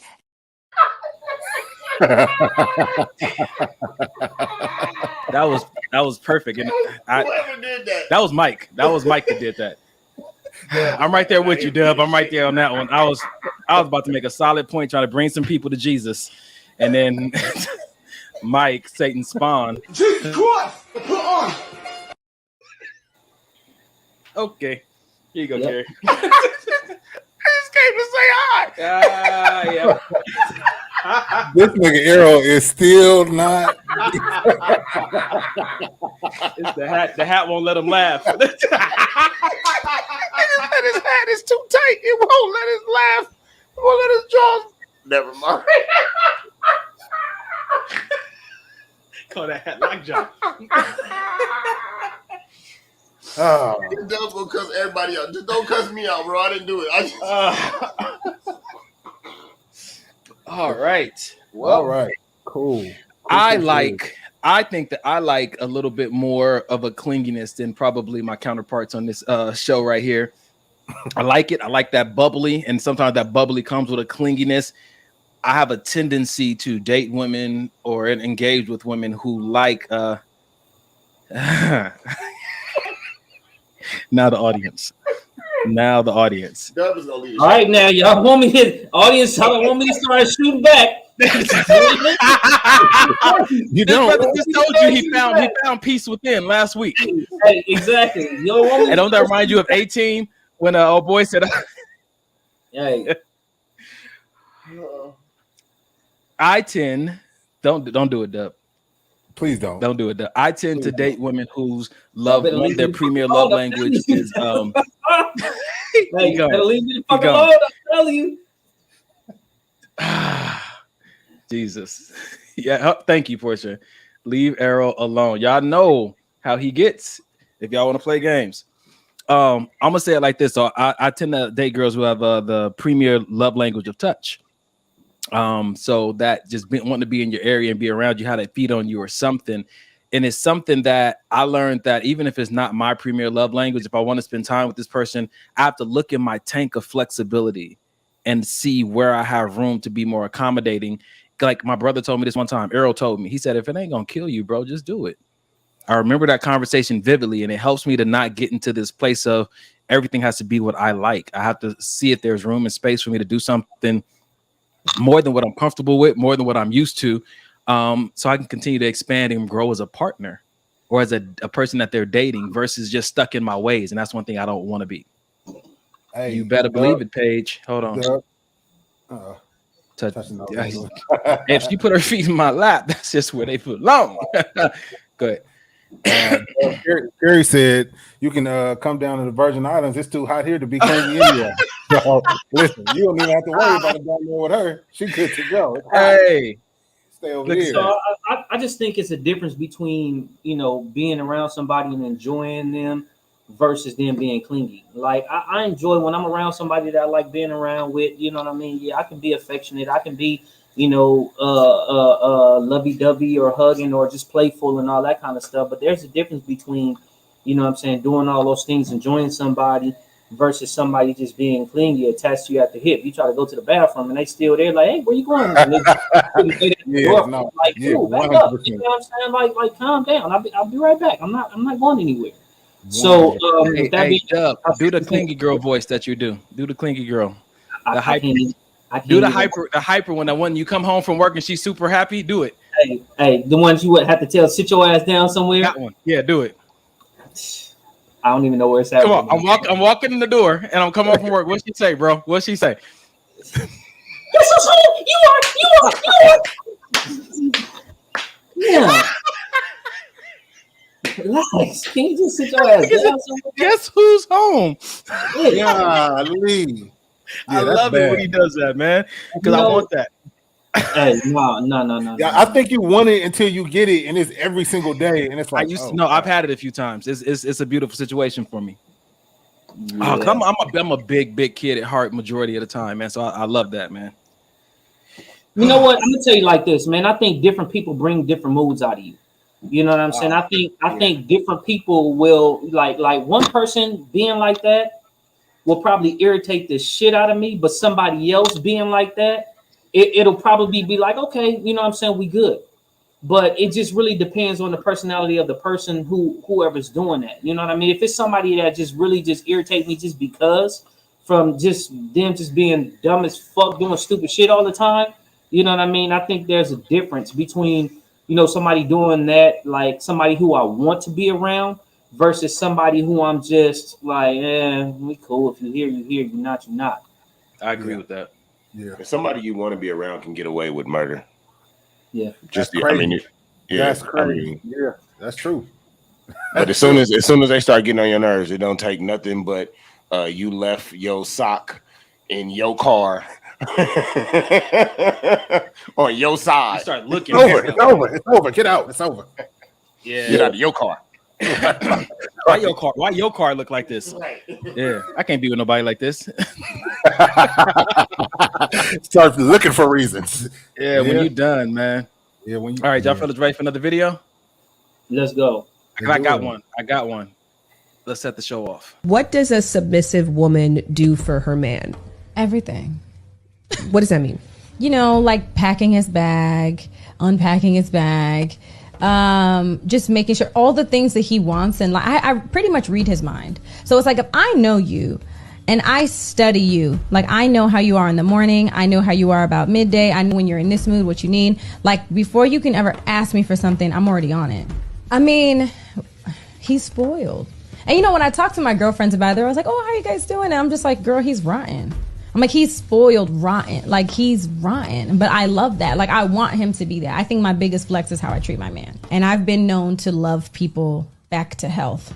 And sometimes it's very draining, but my love is my superpower. And I used to hate that about myself. But now it's like, I'm just embracing it. Like, that's who I am. Like, if I love you, I can heal you. It's your joy. It is my joy. I love to see him eating the meal that I cooked. I love seeing him sleep easy. Every night, like clockwork, I scratch this man's back to sleep. And I know when he's asleep because I can tell when his breathing changes. And some people might think that's psychotic, but that's like, I just know that's when I'm like, oh, I can stop now. But I find joy in being your rest, So know what that means. And that works for us because he wants what I have to offer. What are you getting from all that you're giving? What are you asking for in return? I love that. That is awesome. Do we need to really discuss this? Hey, so we got to highlight. But what's crazy is, in the comments under that original post, women was roasting her, like going for her neck, like, oh, you this, you that, and it's just like, I don't get it. You in a relationship, somebody, why wouldn't you want to do that? And I'm sure the men on this show could also say that they want to cater to their woman when the time comes. Like, I don't understand why people frown upon a woman. I would just talk about a woman now because that's what the video was about. A woman really going above and beyond for her man, especially if he's been the man he's supposed to be. What's the problem? I remember when we first started the show, we were talking about how we take things, and it could be something from a woman, but it's the mutual love and respect that, excuse me, relationships have that makes them even better. If I'm worried about what you need and you worried about what I need, then we both know when each other's breathing has changed because we both know each other is asleep. That comfort, that peace. Can I pose this question? I was going to look at that one. Go ahead. Because she said, as long as it's mutual. See, when I hear or when I see comments like as long as this or as long as he does this, that means that it's a prerequisite, meaning I'm not going to do this unless you do it. And for me, I don't want to be in nothing like that. I'm going to be me regardless. And if genuine me is pouring all of myself and giving and nurturing, if that's my genuine self, I'm not going to not do it because she's not doing it. Maybe she shows up in a different way.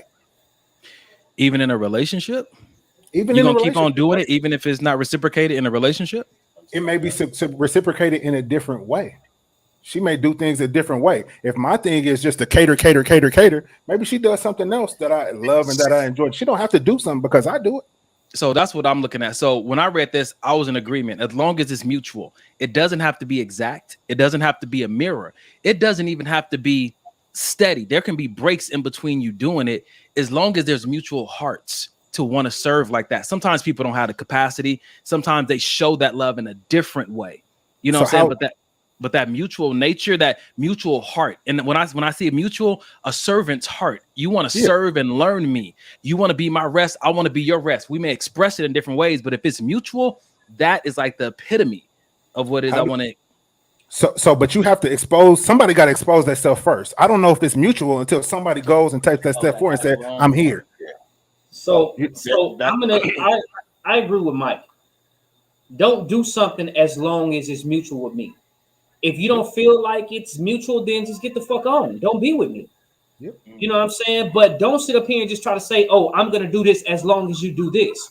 You know what I'm saying? If that's what you're thinking, then don't even be with me. Just get on. You know what I'm saying? Go with somebody who you can just say, hey, as long as no, show me that it's mutual without you just saying, hey, as long as it's this, because now you're saying, once again, like you said, prerequisites. If you do this, then I'll do this. If you do this, then I'll do this. No, don't. If you do this because you want to, not because you do this, then I'll do that. And if you're not getting what you need from this situation, then leave. By all means, but don't say I'm going to do this if you do this. Go ahead. I think we were all saying the same thing because Donnie was saying, isn't that what we were saying? I think the part that Donnie had a shift in was the as long as, but I think that also comes with effective communication. Yes. So that I know what your love language in that department is like. You know what I'm saying? I know what your return looks like. You know what I'm saying? So if I don't see that, then that's because it doesn't have to mirror mine. Yours just has to, your actions just have to be there. Your actions and however you deliver them. And so what I hear you guys saying is that, peep game, if it's not mutual, then don't sit here and just wait for it to be mutual. You're saying just leave. If you feel like I'm not giving you that mutual thing, you're saying just leave? No, that's not what I'm saying. If you're not going to put in if you're not going to do it, then leave. But if you're going to be who you are, then be. No, I'm saying for me, I'm saying that who you are is who you are. Be that until you decide to leave. Be whatever. If I'm not giving you the same energy, then when you decide you're done, then stop doing it. But don't stop doing it and be here. That's a waste of everybody's time. And come on with that one. Yes, that's what I was saying. You know what I mean? Like as long as it's mutual, then you know what I'm saying. Like don't hit me with that because really you're not doing it because you want to do it. You're doing it because it's like a back and forth thing. And I get it. A back and forth thing is cool when you guys are taking care of each other, but. You know what I'm saying? Like you still remain in that situation, but I'm just going to hold back because he's not giving this. So I'm not going to give everything that I say that I want to do or act like I want to do because he's not giving this. So as long as he give this, then I'll give this. Have you ever, so we're going to be transparent then. Are we speaking from experience? Have we ever flip-flopped and matched somebody's energy that wasn't true to our energy just because they weren't doing something? So we stopped. Did we start acting funny when they started acting funny? It definitely happens. Absolutely. So what we're saying right now is that there is a tendency that may happen. So again, it goes back to what Carrie said. Let's just have a real conversation about like, yo, you've been in this space and I'm starting to see a difference in your behavior. This used to be, I used to feel like and think that this was mutual. I'm seeing something different. This goes back to what we said in the beginning of the year. Sometimes it's just clarifying questions. Like even what Chantel said. Chantal said, sometimes even that, like, okay, what do you mean by as long as it's mutual? Because sometimes there's a different meaning there than we picked up on with our initial interpretation of it. That's why them check-ins is so important. Yeah. And whether it's once a month, if y'all do it every week, hell, if y'all want to check in every day, that's a bit excessive for my liking. But you know what I mean? With those check-ins, it's hard for stuff like that to come in between y'all. I was about to say, you have to be honest. Excuse me. Within your check-ins. Like, don't just have a check-in. That's just like the same thing we were saying just now. Don't be here and not give you. Don't have a check-in and you don't say what your issue is or what your problem is. There's no point of us having a check-in if you're not going to be brutally honest with me and let me know if there's, because you're taking away the ability for me to change whatever it is that you may want me to change or fix or do more of or whatever that may be. All right. So yeah, I put that up, and I'm gonna read this. If it's not truly in your nature to be love and kindness in a relationship, be transparent in the beginning so we can make the decision to be here or not. I love that. I love that because once again, and that's why the whole thing is, if it's mutual, bothers me, because if it's not who you really are, be who you really are.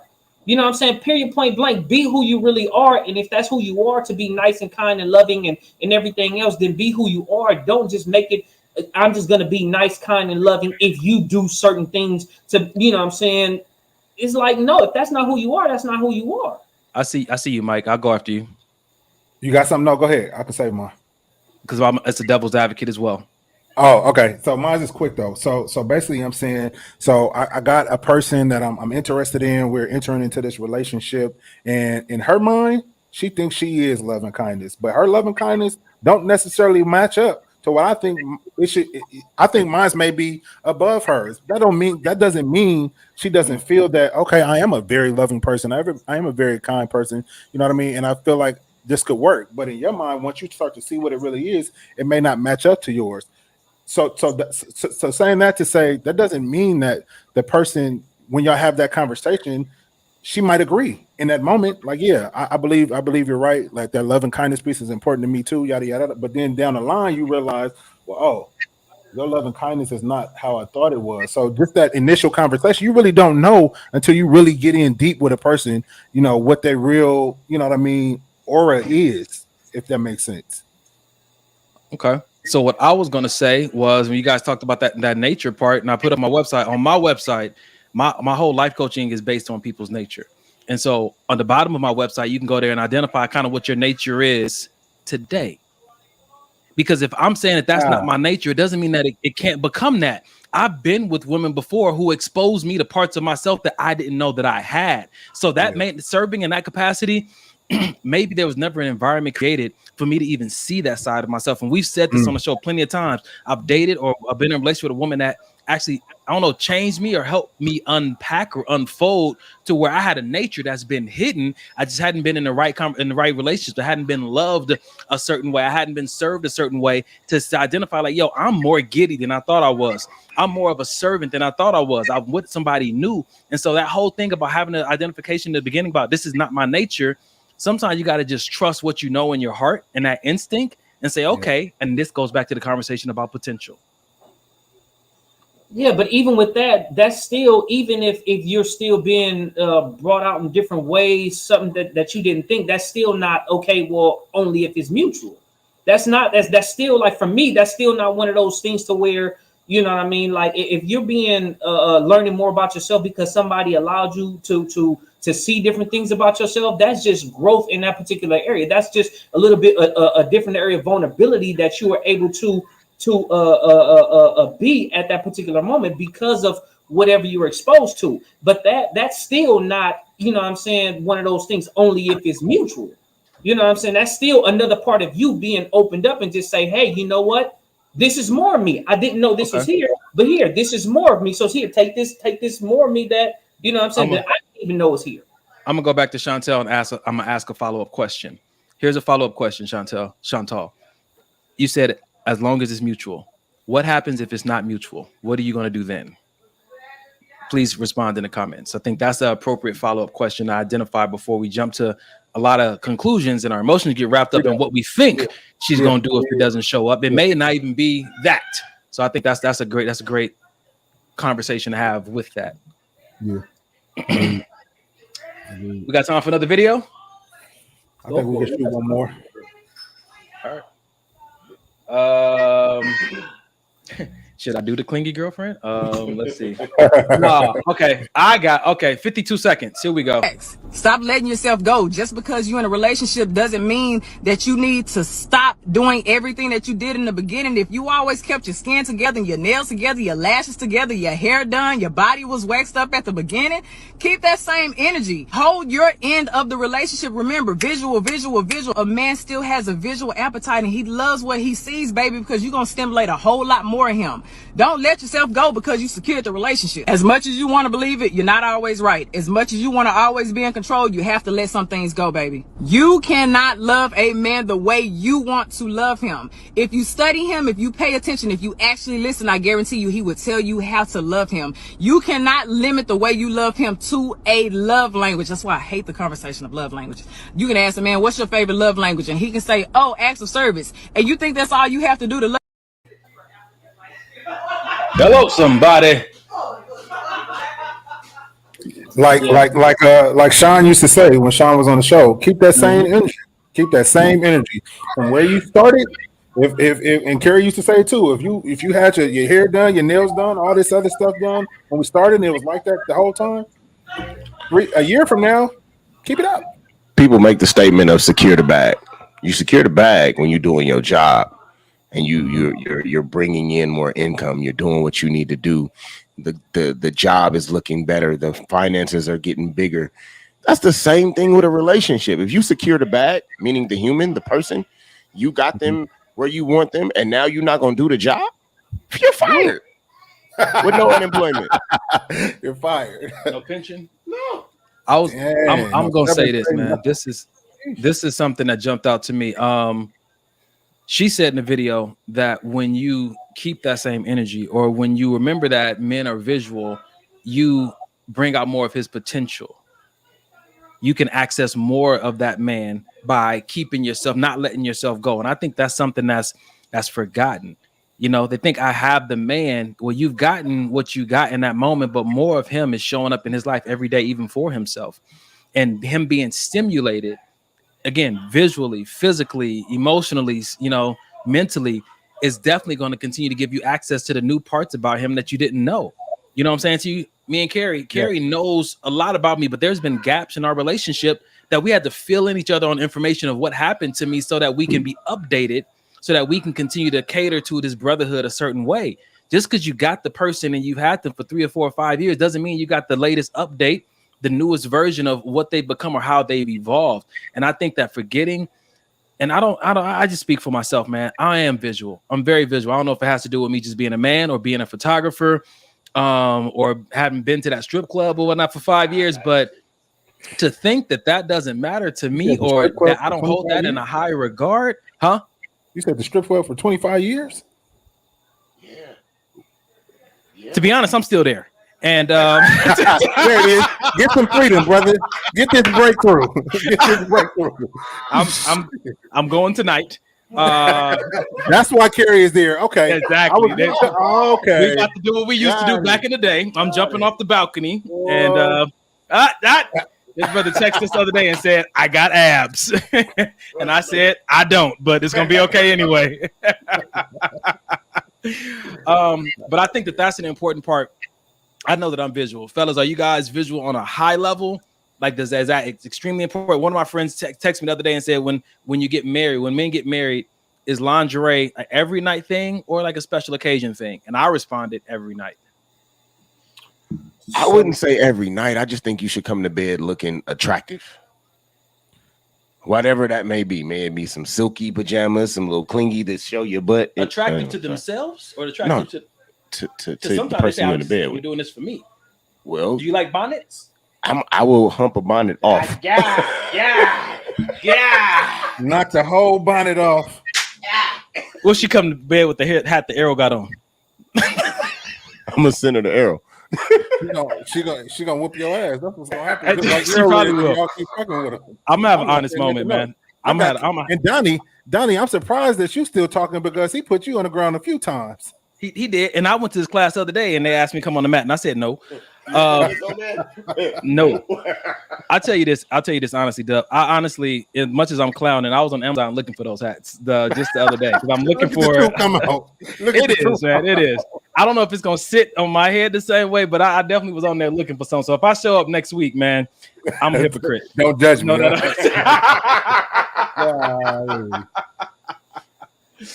Golly. There's a question, fellas. Are you guys visual? Oh, wait, I have a question. Oh, well, I have a question in regard. We are. Yes. But are women as much as we are? I think they are, but they say they're not. But see, so here's the thing. This is what I realized when the whole gray sweatpants thing came out. We're just now hearing about that. Yep. That's been an inside scoop. They've been crotch watchers for years. Wow. But we're just now hearing about it. Wow. Crotch watchers. I'm gonna add that to my arsenal. I'm just saying. Watcher. I think they are as visual as us, but Peter Peekers. I quit. What did you call it? I quit. Peter Peekers. Sack ciders.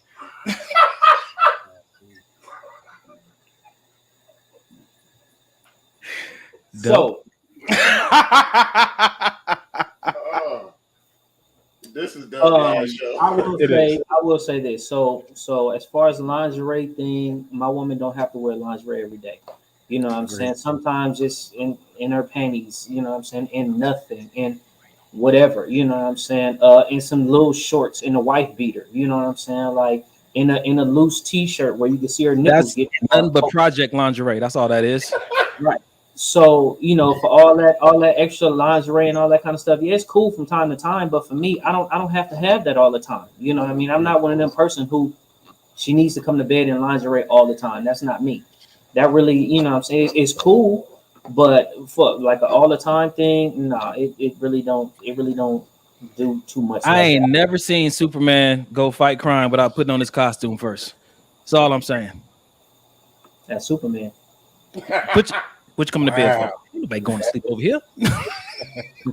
Yeah, I'm like Ito. You don't gotta do all of that for me. Right. But just come here. Just come here. Right. You know what I'm saying?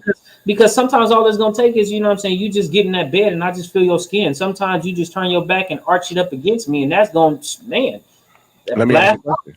Would you feel different if she presented herself, not necessarily in lingerie, but I mean like presented herself when she comes to bed, unlike the majority of what we get currently these days? Bonnet, my face, my skin tightener, the cold cream, this t-shirt that I done had since I was a senior in high school, and you 48. See, I'm just saying, like, shouldn't it be some kind of something? I mean, I get it. You get a week off. For me, like all that stuff really don't matter. You know what I'm saying? Like I find, like for me, the person that I will be with, like I find the beauty in my desire for her in different things. It ain't got to be about her always dressing up and got to wear this or got to wear that. And it's like it really don't matter to me like that. You know what I'm saying? Like, yeah, if she wore it, you know what I'm saying, cool, but she don't have to wear all that. Right. And that's just another reason why we ain't got to worry about each other's women, because everybody got something different they like. But for me, this goes back to a conversation Carrie had a while ago, maybe like last year, and we talked about how what if your woman puts forth all this effort to be beautiful in public for other people, but no effort for you? And I'm not saying that has to necessarily do with what she wears when she goes to bed, but if that thing is like, I'm going to bed, my hair is in a certain place, this cream is on my face because I got to look a certain way for the world tomorrow, don't touch me, or like be careful, that can become an issue as well. And I think these things need to be discussed, because sometimes people start to feel neglected in their marriages, in their relationships, because the partner starts focusing more on what the outside world thinks of them instead of what their partner is feeling from them. You hit the nail on the head. You said that can become an issue. Shit can only become an issue if you let it. Can't nothing become an issue unless you let it become an issue. So if you decide to sit back and allow this woman to keep doing that, knowing you got a damn problem, but you sit here saying, "Oh no, it's cool. Oh no, I'm all right." No, that's fine. It's fine. Then you lying to yourself and you lying to her. Okay, we thought you were saying like Yeah. that wasn't the case. Like you talking about, you got to say something though. Yeah, no, yeah, you got to communicate that. Yeah, 100%. I do think that I mean, but once you say something, especially if you bring that up, like, hey, you go to work and you're beautiful, and I see you, you know, you do this, and you give all these Does compliments. your voice automatically get deeper when you talk to her? When you talking about her like that, you can't necessarily. Donnie said, "I'm just upset he's this close to me talking that deep." No, but I really do feel like it's a conversation that has to be had, and once it's had, if there is no response, then we got a problem. I'll say it again. I'll even give you another chance, but go ahead. And I'll say it like this: problems are not a bad thing. Problems are opportunities for there to be depth in a relationship. There's going to be conflict. There's going to be disagreements. There's going to be things that you don't like about that person. They don't like about you. One of my mentors told me that the person that's ideal for you is going to help smooth out some of your rough edges. We have to stop being scared of problems. Stop being scared of hard conversations, or to talk about the elephant in the room. If handled correctly, that's going to actually make you guys deeper. It's going to add depth to your relationship. Like I told my friend, like they said, have you ever questioned if God was real? Plenty of times. And every time I do, and I start questioning him on certain things, tell him how I feel about certain stuff, or wondering if I should be praying or not, I always end up in a deeper place of intimacy and a stronger faith as a result of it. It all depends on how you handle that issue. Yeah. Yes, sir. I think for me, it's the more attractive thing to me is how she keep herself up, not about what she wearing to bed. I think it's more attractive how she keeping herself up, because it's like, you know what I'm saying? She could be a sloppy mess in some lingerie, and is that gonna do something for me? It's gonna be like, dude, what are you doing? Take that shit off. Like, what do you think you're doing with that? You know what I'm saying? But if she's keeping herself up, and it's just like, damn, you looking good in that t-shirt, you looking good in that wife beater, you know what I'm saying? Where, you know, I know when I wake up in the middle of the night, it's gonna be hanging out the side. You know what I mean? So it doesn't necessarily mean, right? It doesn't necessarily, for me, it doesn't necessarily mean that it has to be, you know what I'm saying? Like, oh, here I am, Big Daddy, come get me in this, you know what I'm saying, in this specific outfit all the time. Like I said, yeah, every now and then it's cool, but you know, if like for me, it's how she take care of herself. It's the smell. You know what I'm saying? I can just get that smell of her own personal scent, and it smells good. And I'm like, oh shit. You know what I'm saying? Like, yeah, come get it. Yeah. But for me, I'm not that person where she has to wear lingerie, you know what I'm saying, 5 days out the week or every day. Nah, that's not me. She could, you know what I'm saying? It's all right, it's cool. But you know what I mean? Like sometimes, like I'm trying to get to it. It's gonna be more work trying to get to it with you with that lingerie on than We're gonna make some. This is gonna be a branch off of Maybe This Will Help the podcast. We're gonna make some Maybe This Will Help everyday lingerie for married men and married women to wear. That's gonna be flexible, comfortable, and breathable. Hashtag Maybe This Will Help. And all body sizes and shapes. I think y'all thinking about it. Yeah, all shapes and sizes. You know, top, big, bottom, low, pear shape, pencil, whatever it is that you need. You know, pregnancy. That's my favorite. Pregnant women should definitely wear lingerie to bed. That should be. Do they have lingerie for pregnant women? That's a thing. That should be a thing. They are so beautiful. Okay, it's about that time. Dub. So now that I got the only sane person on the podcast, there's a meeting in my. Are you sure you want to sing that with him right there? Are you sure you want to sing that song? That black man sitting right next to you. Listen, I know what I'm about to do. Ain't got nothing to do with him. Y'all ready, man? Y'all not ready? I don't know what's happening. I don't know what's happening. It's the end of the show. Yes. Yes. Yay. Jeez. Put the number up. All my ladies in the place with thick personalities. A thick heart. With a thicker heart. A thick personality with thicker heart, Jesus. Okay, Allison, you just know everything. Okay. We got you covered. You just went straight to Frederick. When I saw Allie's comment about she's not into print, she's into thighs and asses on men. Yeah, that's what that look in my mind. That's the same look I had. We'll talk later, Allie. We'll talk because I don't know. Well, you got to. I think if you, hey, ladies and gentlemen, if you haven't seen, Mike has a Hoochie Daddy gray short video up on I Am Michael. Wow, that nigga is disrespectful. I saw the back of you. Dub, did you want to close us out for tonight? We don't need to put up the hotline. We don't need to pray. Let's get out of here. Why I gotta hit the back of your knees on the video on the.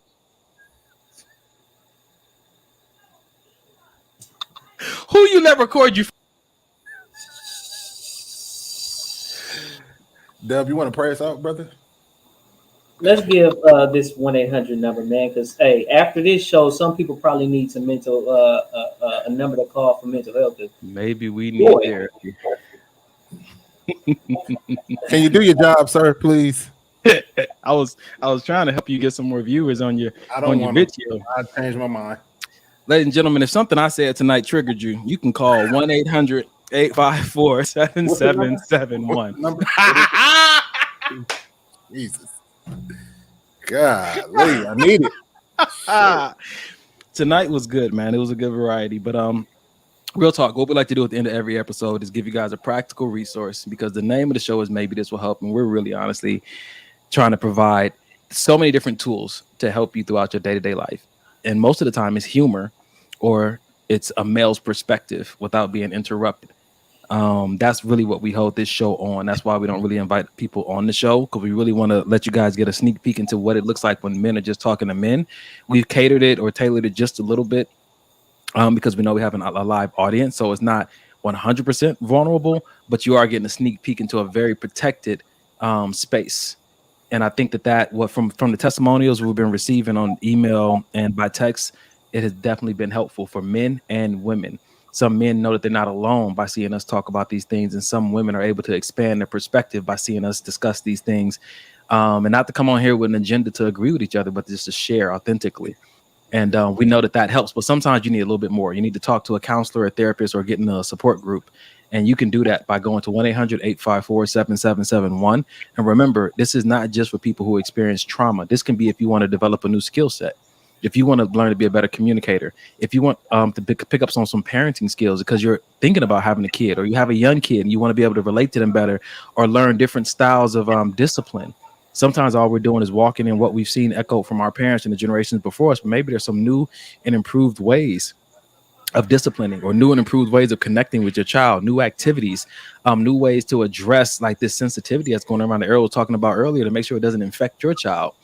You can also develop skills in counseling, in therapy, and in support groups. So be bold and call the number if you need to. Some of you guys already have. We are definitely looking for those testimonials. And again, that number is 1-800-854-7771. That's the access line, 24-hour mental health hotline. Fellas, y'all want to add anything? No, just take your mental health seriously. And if it's something that you know that you need to do and you've been putting it off, don't put it off any longer, because the world in general is throwing a lot of negative darts our way, whether it be with these mass shootings, whether it be with this whole abortion thing, whatever it may be. We're in a time to where our mental health needs to be on point. You know what I mean? So take time out to because it's a part of self-care. Your mental health is a part of self-care. And if you can, and I say that, Dan, I see you looking around, but what I'm saying is, self-care is doing things for yourself to basically to show yourself that you care about whether it's your body, whether it's your mind, whatever it is that it is. If you can go get your hair done, and if you can go do this and go do that, take time to go talk to somebody, take time to see a therapist, take time to, whatever your outlet is for your therapy may be, because it's not always going to see a therapist, but whatever that may be, take time to do that and take it seriously. I was looking around because I just felt something in my spirit when you were talking. Somebody out there listening has been struggling with the way their body looks compared to what they're seeing online. And we put that video up earlier about the girl who was flat in the front, flat in the back, and Mike is struggling with the comparison as well. I just hope that tonight's show really helped you see that it may not be all that you thought it was, and that how you are and how you look is as you continue to optimize whatever God has given you, it's going to help you run into exactly what is for you. Trying to, and I've been down this path, trying to tailor and customize yourself to be everybody's cup of tea is going to spread you way too thin to do anything of real significance in this life. You find your lanes and you do those things well. If it's your personality and it ain't the P at the bottom, it's actually the P in your mind, the personality, just do that. You know what I'm saying? But if you do have the body and your insecurity is your intelligence or something else, optimize who you are and 100%. Let that best version of you come up. One of the things that I've recently got over through therapy was vanity. My body is shaped a certain way, but I want it to be bulkier and bigger and all that kind of stuff. And when I started going to the doctor and getting my test results, and he started talking to me about all the supplements and the way I was working out and stuff, I was trying to force my body to do something and look a way that God hadn't designed it for. So it was always in conflict. Yeah. When I started eating healthier, I told Errol I never wanted to be under 280 pounds anymore. I started eating healthier and working out like I was supposed to. I'm at 248 now. I told him I'd never be this small again, but I allowed my body to do what it did naturally and stop comparing myself to like, I need that bigger arms and the chest and why my upper neck don't stick out and my shoulders aren't really that wide and all these things. They're tearing us up. They're eating us up. They're like a cancer in our imagination. And I just hope that saying this tonight, and I want to share more about my testimony at a different time, will help somebody get free from whatever decision you were about to make this week. You know, the knife is not always necessary. And if that's the choice you want to make, if you're making it from a healthy place, then all power to you. I'm not speaking against that.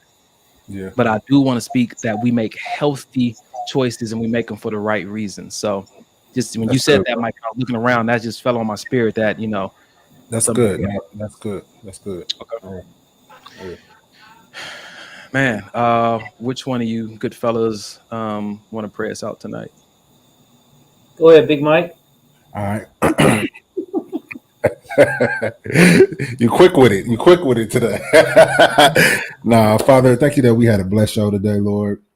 And even if it's only us that received something, we just thank you for this time that we had together. We thank you for everybody that tuned in, that you would keep them safe throughout their week, Lord. We thank you on this, even though I don't support it, but we thank you on this holiday where people are going to be out partying and drinking and, you know, shooting and doing everything else, Lord, that you just keep us safe, keep us protected, keep our children protected, Lord, our loved ones, family, friends, Lord. We thank you that you will show up this week, Lord, whether it be at work, whether it be in our personal relationships, relationship with parents, with friends, whatever it may be, Lord. We just thank you for everything that you're going to do, things seen and the things unseen, Lord. And we just thank you for this time we have together as usual. In Jesus' name we pray. Amen. In Jesus' name, amen. Amen. Fellas, y'all got anything else y'all want to add before we get out of here? Happy Juneteenth. Respect to that.